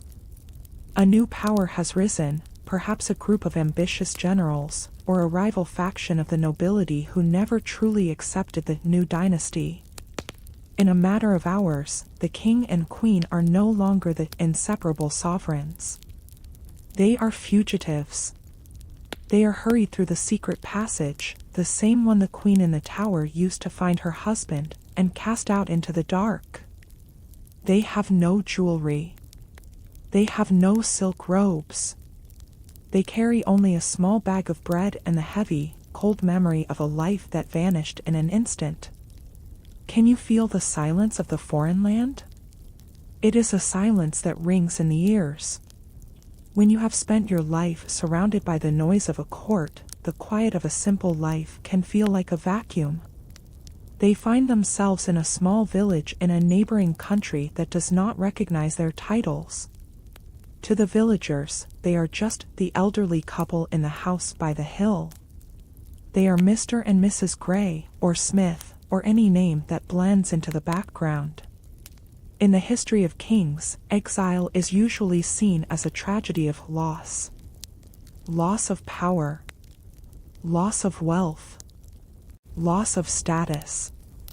But for this couple, as the months turn into years, the loss of the crown becomes the gain of the soul. For the first time in their lives, they do not have a schedule determined by ministers. For the first time, they do not have to perform for a public. They have only each other. Think of the king, a man who once commanded armies and managed the survival of a nation. Now, his greatest challenge is keeping the garden alive through the frost. He spends his mornings chopping wood, his hands becoming calloused and rough. At first, he feels the sting of humiliation. He looks at his hands and sees the ghost of the scepter. But then, he looks toward the house. He sees the queen standing at the door, her hair no longer pinned up by diamond tiaras, but falling softly around her shoulders in the morning light. She is smiling. She is carrying a tray of tea. In that moment, the humiliation vanishes. He realizes that the exile didn't take away his kingdom. It only narrowed it down to its most essential part. She is his kingdom. I am more a king in this garden, he tells her one evening by the fire, than I ever was on that marble seat. Because here, I know that when you look at me, you see the man, not the crown. The queen, too, finds a new kind of power. She had spent her life supporting him through the great darkness of the state. Now, she supports him through the quiet darkness of anonymity. She learns to cook simple meals. She learns the names of the wildflowers in the meadow. She writes no more decrees, but she writes poetry about the way the light hits the valley at sunset. The world back home has forgotten them.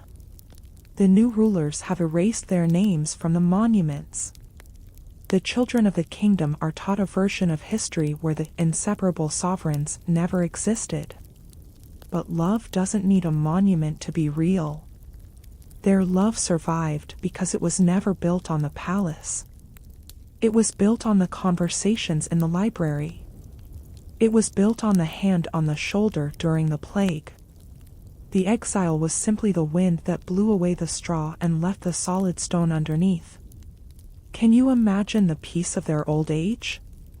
They walk through the village together, and no one bows. No one asks for a favor. They are just two people who have walked a very long road and are finally home, even if home is 1,000 miles from where they were born. One day, a messenger arrives. A loyalist from the old guard has found them. He tells them that the revolution has failed. The people are calling for their return. The carriage is waiting. The crown is ready to be placed back on their heads. The king and queen look at each other. They look at the small garden. They look at the fire in their humble hearth. They look at the life they have built out of nothing. They realize that to return to the throne would be to return to the mask. It would be to return to the duty that once nearly broke them. Tell them, the king says to the messenger, his voice calm and resolute, that the king and queen they seek died the night the palace fell. We are just two gardeners now. And we find that the soil here is much more rewarding than the gold of the capital. This is the ultimate survival of love. To choose the person over the crown, even when the crown is offered back. They lived out the rest of their days in that quiet valley. When the king finally passed away, the queen followed him only days later. They were buried under a simple oak tree, with no titles on their headstone. Just their names, and the words, together. At last. Forever. But as their story ends in the quiet valley, the legend of their choice begins to spread. It reaches the ears of a young prince in another land, a man who is currently wearing a crown that feels like a lead weight. He hears the story of the couple who refused to return. He hears of the love that was so strong it didn't need an empire. And it plants a seed in his mind. A seed that will lead to the most famous sacrifice in royal history. We move now from the couple who survived exile, to the prince who didn't wait to be cast out. The prince who looked at the example of the gardeners and made a decision that would shock the 20th century. The story of the exile has shown us that love is the only true home, but now we must see what happens when a man decides to give up his crown before the revolution even begins. The fire in the cottage is turning to ash, but a new flame is being lit in a palace across the sea. As you drift into the deepest, most peaceful sleep, imagine the footprints in the snow, the simple tea by the fire, and the realization that a life of love is the only royalty that truly matters. The valley is still. The oak tree is standing guard. And the heart is finally, truly, free. The valley where the old gardeners sleep remains still, and the oak tree continues to guard their simple secret, but the story of their choice, that quiet whisper of a life preferred over a throne, has traveled on the wings of the wind. It has crossed oceans and mountain ranges, finally finding its way into the gilded halls of a modern empire. Here, the stones are newer, the lights are brighter, and the world is moving faster, yet the weight of the crown remains just as ancient and just as heavy as it was in the days of stone palaces. Imagine a man who has lived his entire life in the center of the world's gaze. From the moment he took his first breath, he was the property of a nation. His face is on the coins. His name is in the prayers of the people. He is the golden son of a dynasty that has survived centuries of change. But as he stands on the balcony, looking out over a sea of cheering faces, he feels a profound, aching hollow inside his chest. He is surrounded by millions, yet he has never been more alone. The tradition of his house is a wall of ice. It demands that he marry a woman of noble birth, a woman who fits the rigid template of a queen. But the heart, as we have seen throughout this journey, does not care for templates. He has met someone. She is not from his world. She does not speak the language of the court, and she has no interest in the cold protocols of the throne room. She is a woman of the modern age, independent, twice divorced, and possessed of a spirit that cannot be contained by royal etiquette. To the ministers, she is a scandal. To the bishops, she is a threat. But to him, she is the air he needs to breathe. Can you hear the ticking of the clock in his private study? It is the same sound we heard in the clockmaker's workshop generations ago, but now it is counting down to a moment of absolute finality. The pressure from the government is immense. You must choose, they tell him in hushed, urgent tones. You can have the crown, or you can have the woman. You cannot have both. The law will not allow it. The church will not bless it. If you stay with her, you will break the line of succession that has held this country together for 1,000 years. Think of the nights he spends pacing the floor. He looks at the heavy, jeweled crown sitting on its velvet cushion. He sees the faces of his ancestors in the paintings on the wall, the king who refused the arranged bride, the queen who married in secret, the couple who survived exile. He realizes that he is standing at the edge of the same cliff they once faced. But his choice is different. He is not being cast out. He is not hiding in a tower. He is being asked to voluntarily walk away from the greatest position of power on earth. Is it worth it? He asks himself in the mirror. Is a single human connection worth more than an empire?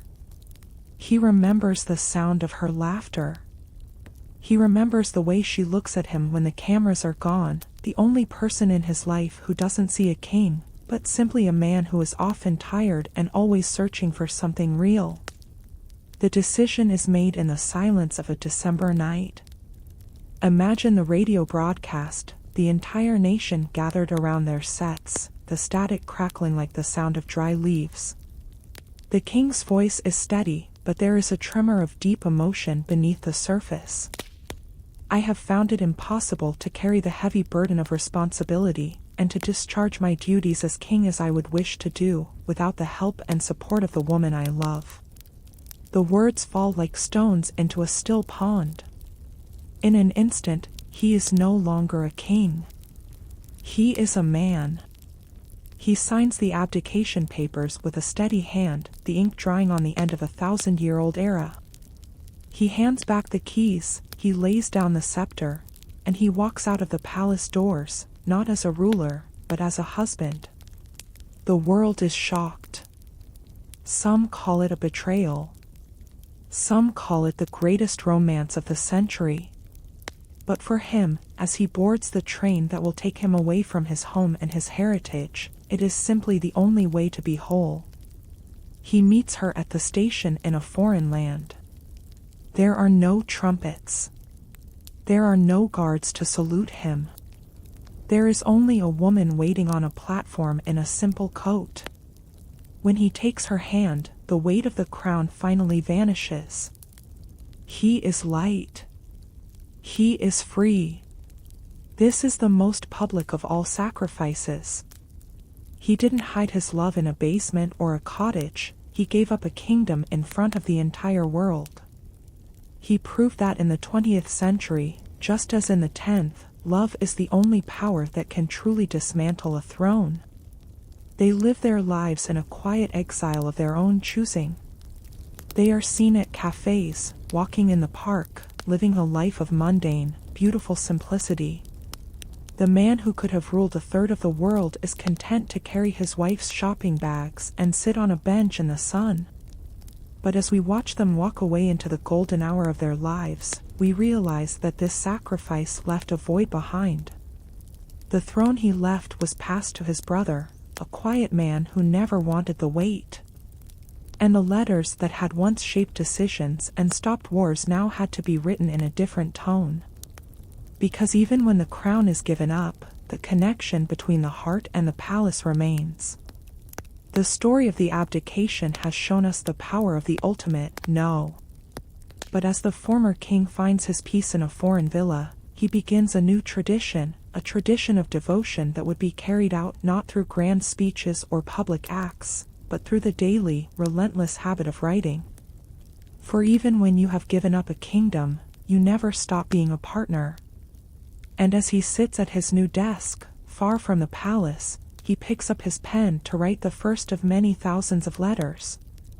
We move now from the grand sacrifice of a crown to the quiet, daily devotion of a couple who wrote to each other every single day, proving that love is not just a single moment of choice, but a lifetime of shared words.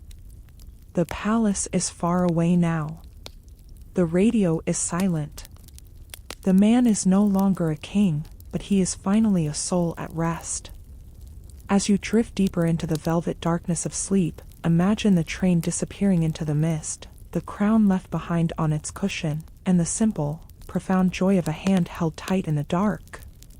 The sacrifice is complete. The life is beginning. And the ink is just beginning to flow on a new kind of royal legacy. The train carrying the man who was once a king has vanished into the horizon, leaving behind the heavy silence of the palace he once called home. The crown sits in its glass case, a relic of a power he no longer craves, for he has discovered that the most profound sovereignty is not over a nation, but within the intimate exchange of two souls. As the world moves on from the shock of his sacrifice, we find ourselves entering a quieter space, a world built not of grand gestures, but of 1,000 small, ink-stained moments. Imagine a quiet villa overlooking the sea, or perhaps a secluded estate in the rolling hills of the countryside. Here, the air is not filled with the clamor of advisors, but with the steady, rhythmic scratch of a pen against parchment. This is where the true heart of a royal bond lives, not in the speeches given to crowds, but in the words written in the solitude of the morning. There was once a royal couple whose lives were often separated by the demands of their era. He was often traveling to inspect the borders or meet with foreign dignitaries, while she remained at the heart of the capital, managing the delicate balance of the court. By the laws of royalty, they were expected to be distant, to communicate through official reports and cold, formal telegrams. But they refused to let the distance become a wall. Every single day, without fail, they wrote to each other. Think of the dedication required for such a ritual. No matter how exhausted the king was after a day of reviewing troops, no matter how overwhelmed the queen felt after a grueling session with the ministers, they would find a candle, a sheet of paper, and a moment of stillness. Their letters were not filled with the grand strategy of empires. They were filled with the heartbeat of their daily lives. The sun caught the garden in a specific way this morning, she might write. It reminded me of the afternoon we spent by the lake before the weight of the world found us. And he would reply from a tent on a rainy frontier, the wind is cold tonight, but your letter arrived like a warm hearth. I carry your words in my breast pocket, and they are the only armor I truly need. Can you see the sheer volume of this devotion? Thousands of letters, preserved over decades, forming a paper bridge across the abyss of their responsibilities. In a world where they were constantly watched, these letters were their only true privacy. They were a space where they didn't have to be Your Majesty. They could be my dearest love, my constant companion, or simply mine. This daily act of writing was more than just a habit, it was a lifeline.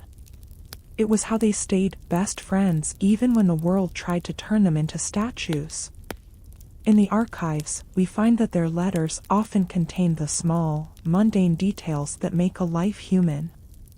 A shared joke about a particularly pompous ambassador, a concern for a sick child, a reflection on a poem they had both read. They were finishing each other's sentences across hundreds of miles. But there was a deeper purpose to these daily words. They were the invisible architecture of their reign. When a crisis arose, they didn't wait for a formal council. They had already discussed it in the margins of their morning notes. I am troubled by the new tax decree, he would write. Tell me, how does it sit with your conscience? And her reply would be the steadying hand that steered his decision. Think of the physical reality of these letters. The way the ink sometimes smudged when a tear fell on the page. The way the paper was folded and unfolded so many times that it began to fray at the edges. These were not just documents, they were physical extensions of their love. As the years passed and the world changed, as wars came and went, and the maps were redrawn, the letters remained the only constant. They became a diary of a marriage that refused to grow cold. Even when they were in the same palace, separated only by a few hallways, they would sometimes send a note by a page, just to say, "I see you across the room, and I am still yours." This is the legacy of the written word. It survives the voice. It survives the memory. And for this couple, it survived even the final separation of death. When the king finally passed away, the queen was found sitting at her desk, surrounded by those thousands of letters. She didn't need a monument of stone. She had a monument of ink. She spent her final days reading back through their life, moving from the passionate letters of their youth to the deep, comfortable wisdom of their old age. "We are never truly apart," she wrote in her very last entry, "as long as the ink remains to tell our story." But as we close the lid on this box of letters, we realize that their individual devotion was part of a larger, more complex design. For their marriage, so carefully nurtured by daily words, was the spark that eventually united two rival houses that had been at war for centuries. The love they shared on paper was the balm that healed an entire nation's wounds. We move now from the quiet intimacy of the writing desk to the grand, historical reconciliation of two families who once hated each other. From the letters of two lovers to the marriage that united two rival houses and changed the face of the kingdom forever. As you drift into the deepest layers of your sleep, imagine the scratch of the quill, the soft glow of the lamp, and the realization that a single letter, written every day, can build a fortress that no army can ever breach. The ink is drying, the paper is folded, and the heart is at peace. The thousands of letters from our last story are now resting in their velvet-lined boxes, their ink a permanent record of a love that refused to be silenced by time. But as those personal words found their way into the hearts of the people, they began to perform a miracle far greater than any individual romance. The warmth of those shared lives began to melt the ice of ancient and bitter hatred. We move away now from the private writing desks and look toward the great, scarred landscapes of a nation divided, where for centuries, two rival houses have bled the land dry in a struggle for a single, iron throne.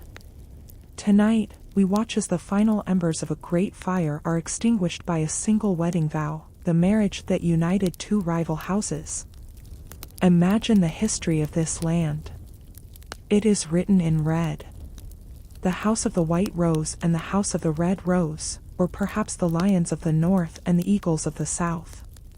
For generations, their names have been used as battle cries. Children were born into this hatred before they were born into their own names.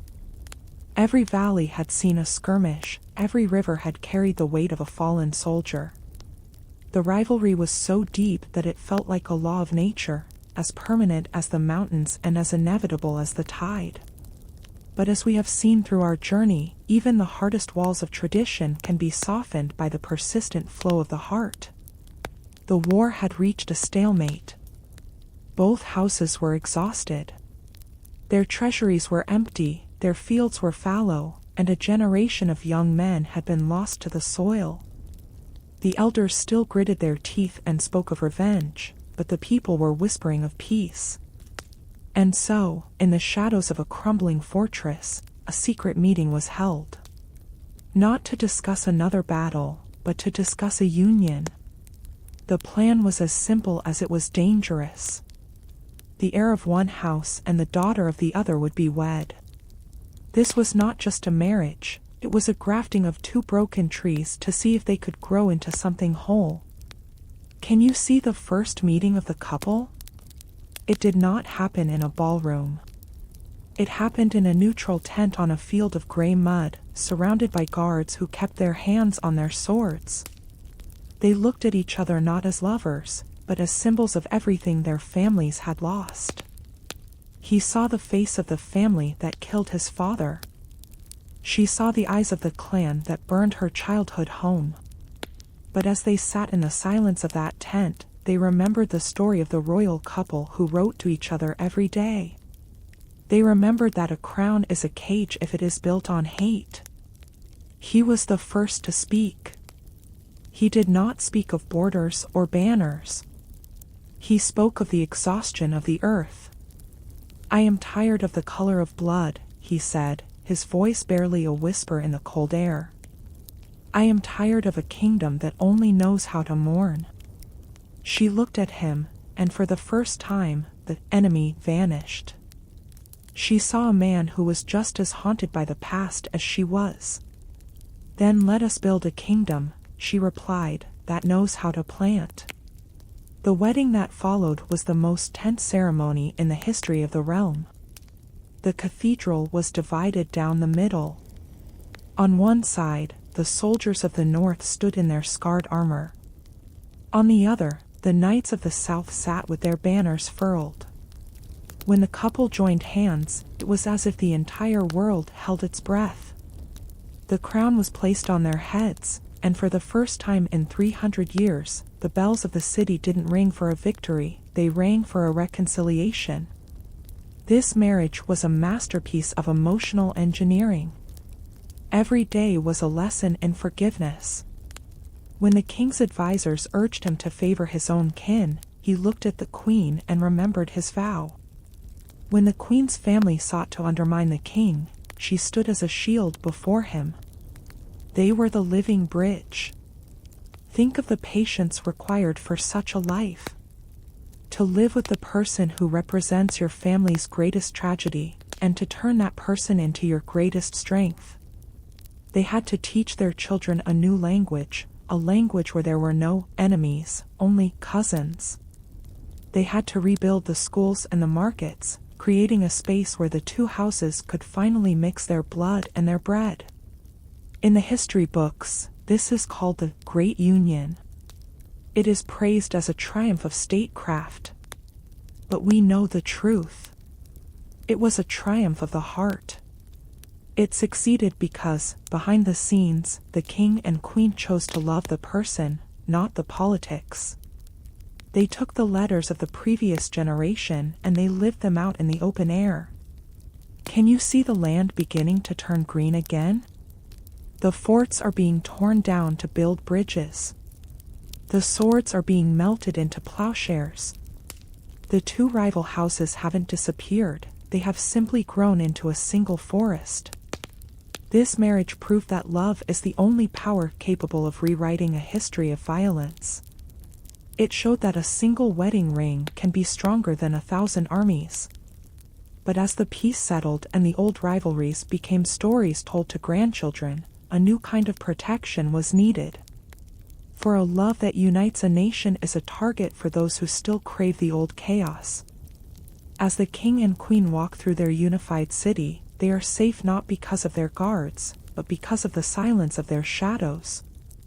Behind every great royal romance, there is a hidden army of those who make it possible. The people who guard the doors, who carry the letters, and who keep the secrets.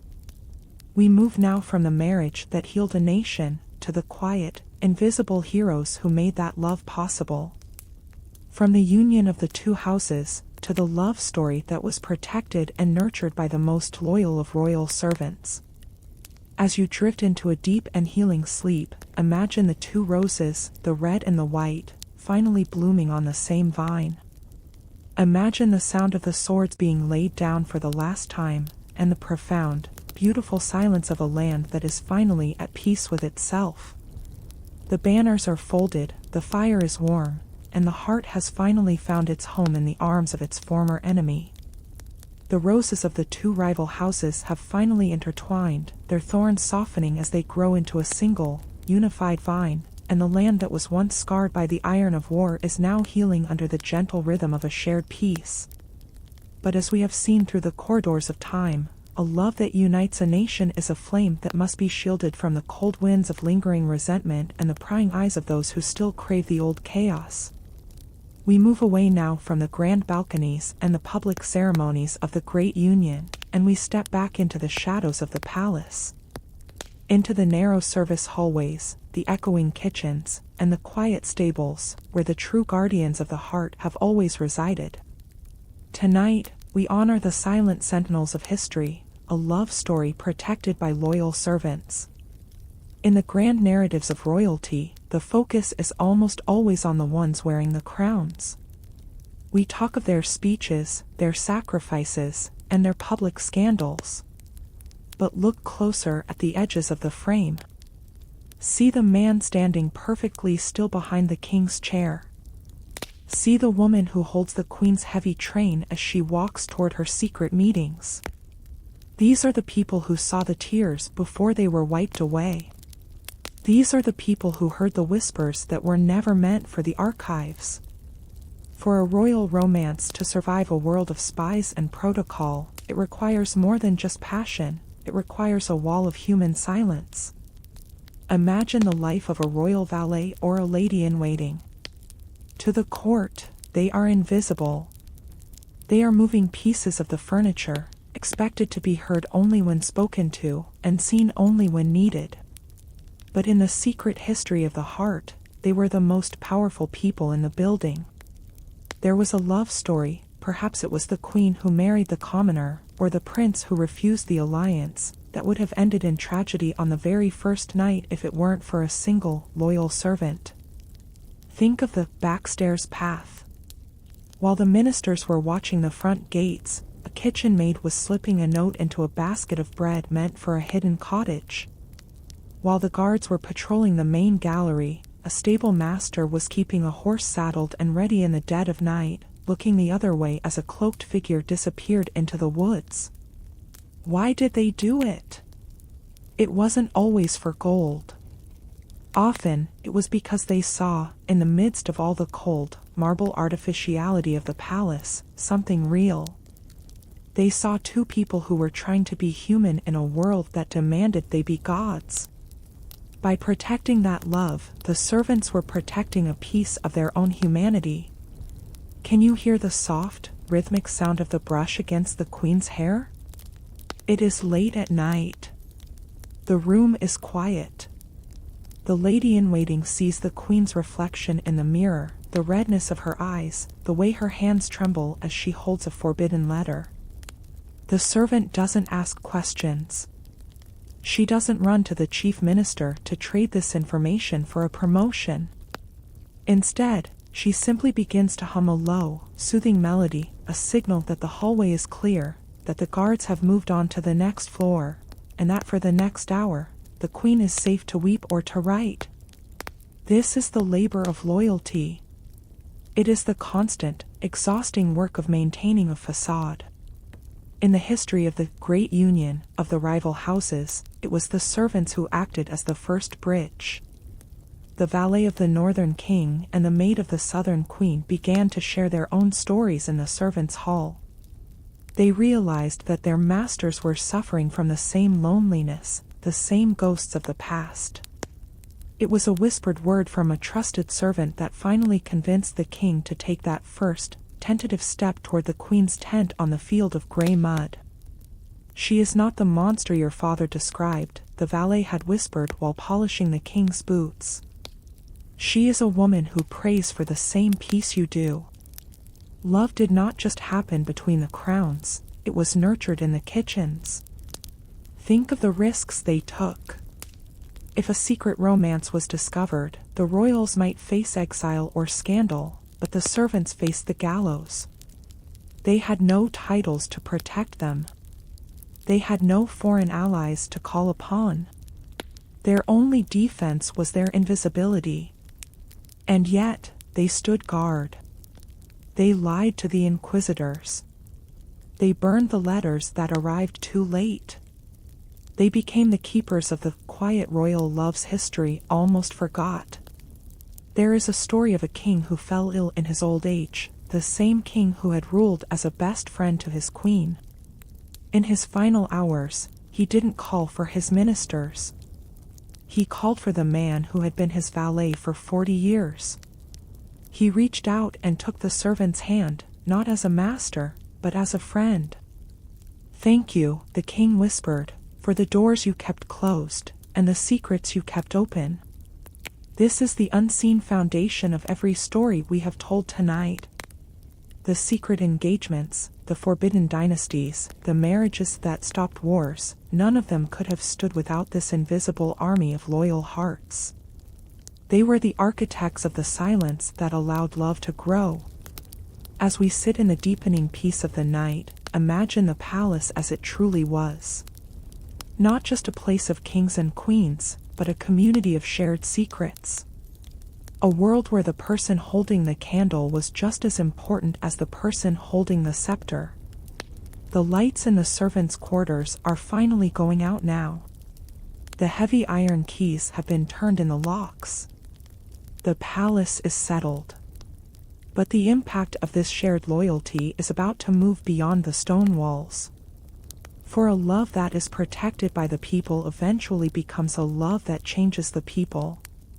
When a secret romance is finally revealed, and the public sees the depth of the devotion that has been guarded for so long, something shifts in the collective soul of the nation. The private love of the royal couple begins to influence the public law of the land. We move now from the silent protectors in the shadows to the moment when royal love finally stepped into the full light of day and changed the very rules of society. From the loyalty of the servants, to a love that was so profound it forced the hand of the law itself. As you drift closer to the edge of the deepest sleep, imagine the quiet footsteps in the hall, the knowing glance between a maid and her mistress, and the profound, humble strength of those who serve the heart without ever asking for a crown of their own. The kitchen fires are embers, the halls are still, and the secrets are safe in the hands of the loyal. The loyal servants have finally laid down their lanterns, and the secret hallways of the palace are at rest, but the silence they guarded for so long has begun to hum with a new, irrepressible energy. As we move into this penultimate chapter of our journey, we find that the walls of the palace can no longer contain the truths of the heart. The love that was whispered in the stables, protected in the kitchens, and written in the dead of night is about to break through the stone and mortar, flowing out into the streets, the courtrooms, and the very heart of the nation's conscience. Tonight, we witness the moment the private becomes the permanent, when royal love changed public law. In the previous eras we have traversed, the law was a rigid, unyielding cage of iron. It was a set of rules designed to protect property, bloodlines, and power. It viewed the human heart as a dangerous variable, something to be suppressed for the sake of the state. But as the new dynasty grew, and as the stories of the prince who married for love and the queen who wed in secret began to leak into the public imagination, a slow, steady pressure began to build. The people were no longer satisfied with a law that demanded their rulers be hollow statues. Imagine a high court, a place of dark wood and heavy silence, where the most powerful judges in the land have gathered. They are here to decide the fate of a royal marriage that has broken every ancient decree on the books. To the legal minds, it is a simple matter of tradition. The law states that a royal cannot marry without the consent of the council. It states that a commoner can never share the title of a sovereign. But the couple standing before them, perhaps the descendants of the clockmaker's daughter or the secret heir from the hidden estate, are not arguing about titles. They are arguing about the fundamental right to exist as a family. Can you hear the heavy breathing of the crowd in the gallery? For the first time in history, the doors of the court have been opened to the public. The people have seen their king and queen stand together through the plague. They have seen them support each other through the darkness. They no longer see a breach of law, they see a breach of justice. A law that forbids love, the king says to the assembly, his voice echoing in the vast, silent room, is a law that forbids the very soul of the people. If I am your king, I must represent your humanity. And there is nothing more human than the vow I have made to this woman. This was the moment the bridge was finally completed. The judges look at the ancient scrolls, Then they look at the sea of faces in the courtroom. They realize that the world has changed more than the ink on the parchment. If they strike down this marriage, they will not be protecting the crown, they will be alienating the heart of the kingdom. The decision they make that day, the great decree of the heart, does more than just legalize one royal marriage. It strikes down centuries of restrictive legislation. It changes the laws of inheritance for every family in the land. It establishes that marriage is a covenant of souls, not a transaction of estates. Think of the ripple effect across the nation. Because a king fought for his right to love a commoner, a farmer's son can now marry the daughter of a merchant without fear of losing his land.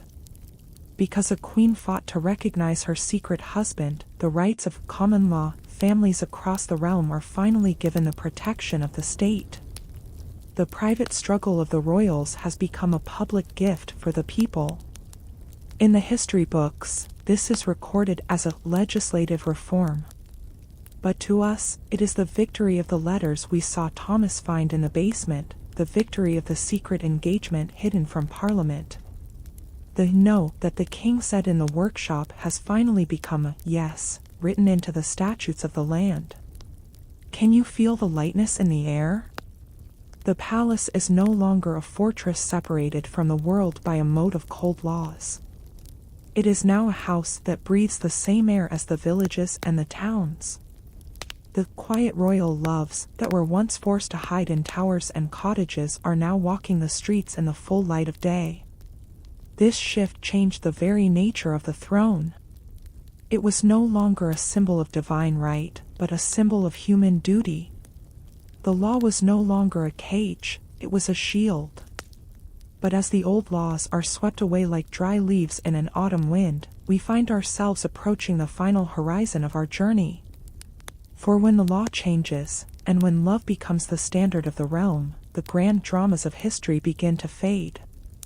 We move away from the courtrooms and the public decrees, and we head back to where we started. To the quiet spaces. To the romances that didn't need a law to change, because they were content to remain in the soft, forgotten corners of time. As the sun sets on the era of legal battles and public scandals, we realize that the most beautiful stories are often the ones that the world never had to vote on. The ink on the new law is dry. The people are at peace. And the crown has finally found its rest in a world that understands its true purpose. We move now from the love that changed the world to the love that was happy to let the world pass it by. From the public law to the quiet royal loves history almost forgot. As you drift into the final, deepest layer of your rest, imagine the heavy law books being closed for the last time, the seals being put away, and the profound, simple joy of a kingdom that has finally learned to lead with its heart. The court is empty, the city is still, and the law is finally kind. The heavy law books have been closed, and the ink on the great decrees has finally dried, leaving behind a world where the heart is no longer an outlaw. We have traveled through centuries of fire and silk, through secret towers and crowded courtrooms, but as we approach the final horizon of our journey tonight, we must leave the grand stages behind. We are moving away from the names that are carved in marble, away from the kings who abdicated and the queens who united empires. Instead, we are stepping into the soft, velvet silence of the forgotten corners, to listen to the whispers of the quiet royal loves that history almost forgot. Tonight, as the candles of the past burn down to their final embers, we remember the love stories that didn't need a revolution to be real. Imagine a small, dusty library in a summer palace that hasn't been used in 100 years. Or a forgotten path in a royal garden, now overgrown with ivy and wild roses. In these places, if you listen closely to the wind, you hear the echoes of couples who lived their entire lives in the shadow of the throne, yet never once felt the coldness of its metal. These were the minor princes and the distant cousins, the ones who were never meant to rule, and therefore were left alone to love. Think of the duke who spent 40 years in a quiet country estate, devoted to his wife and his garden.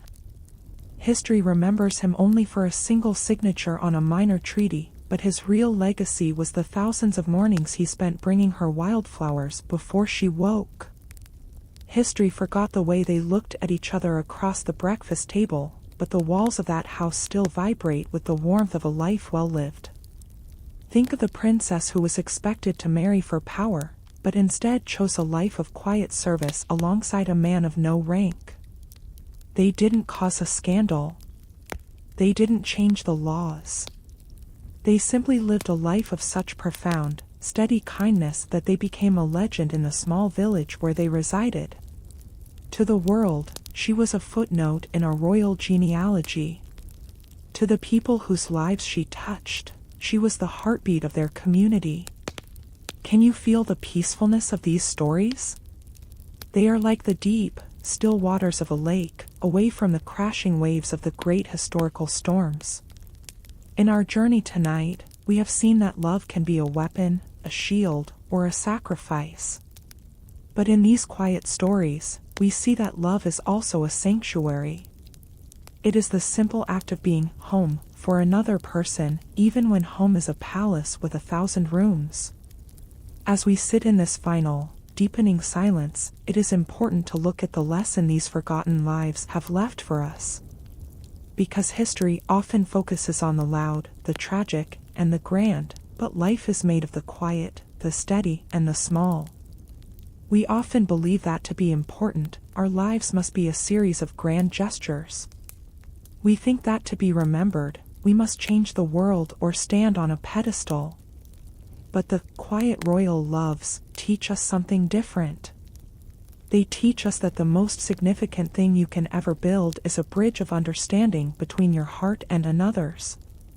The real royalty of these stories wasn't found in their titles, but in their character. They showed us that true power is not the ability to command others, but the ability to remain true to yourself in a world that is constantly trying to make you someone else. Whether it was the king refusing the bride or the servant guarding the door, the common thread was integrity. The integrity of the heart. As you drift now into the final embrace of sleep, let this be the message that stays with you. You do not need a crown to be royal. You do not need an empire to be significant. Every act of kindness, every quiet moment of support, every secret promise kept in the dark, these are the things that truly shape history. The grand palaces will eventually crumble into dust. The laws will be rewritten. The names of the kings will be forgotten by the wind. But the love you give, the warmth you share, that is the only thing that is truly immortal. In the end, we are all just writers of our own secret letters. We are all just guardians of our own small sanctuaries.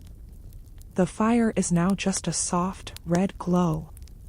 The stars outside are steady and silent.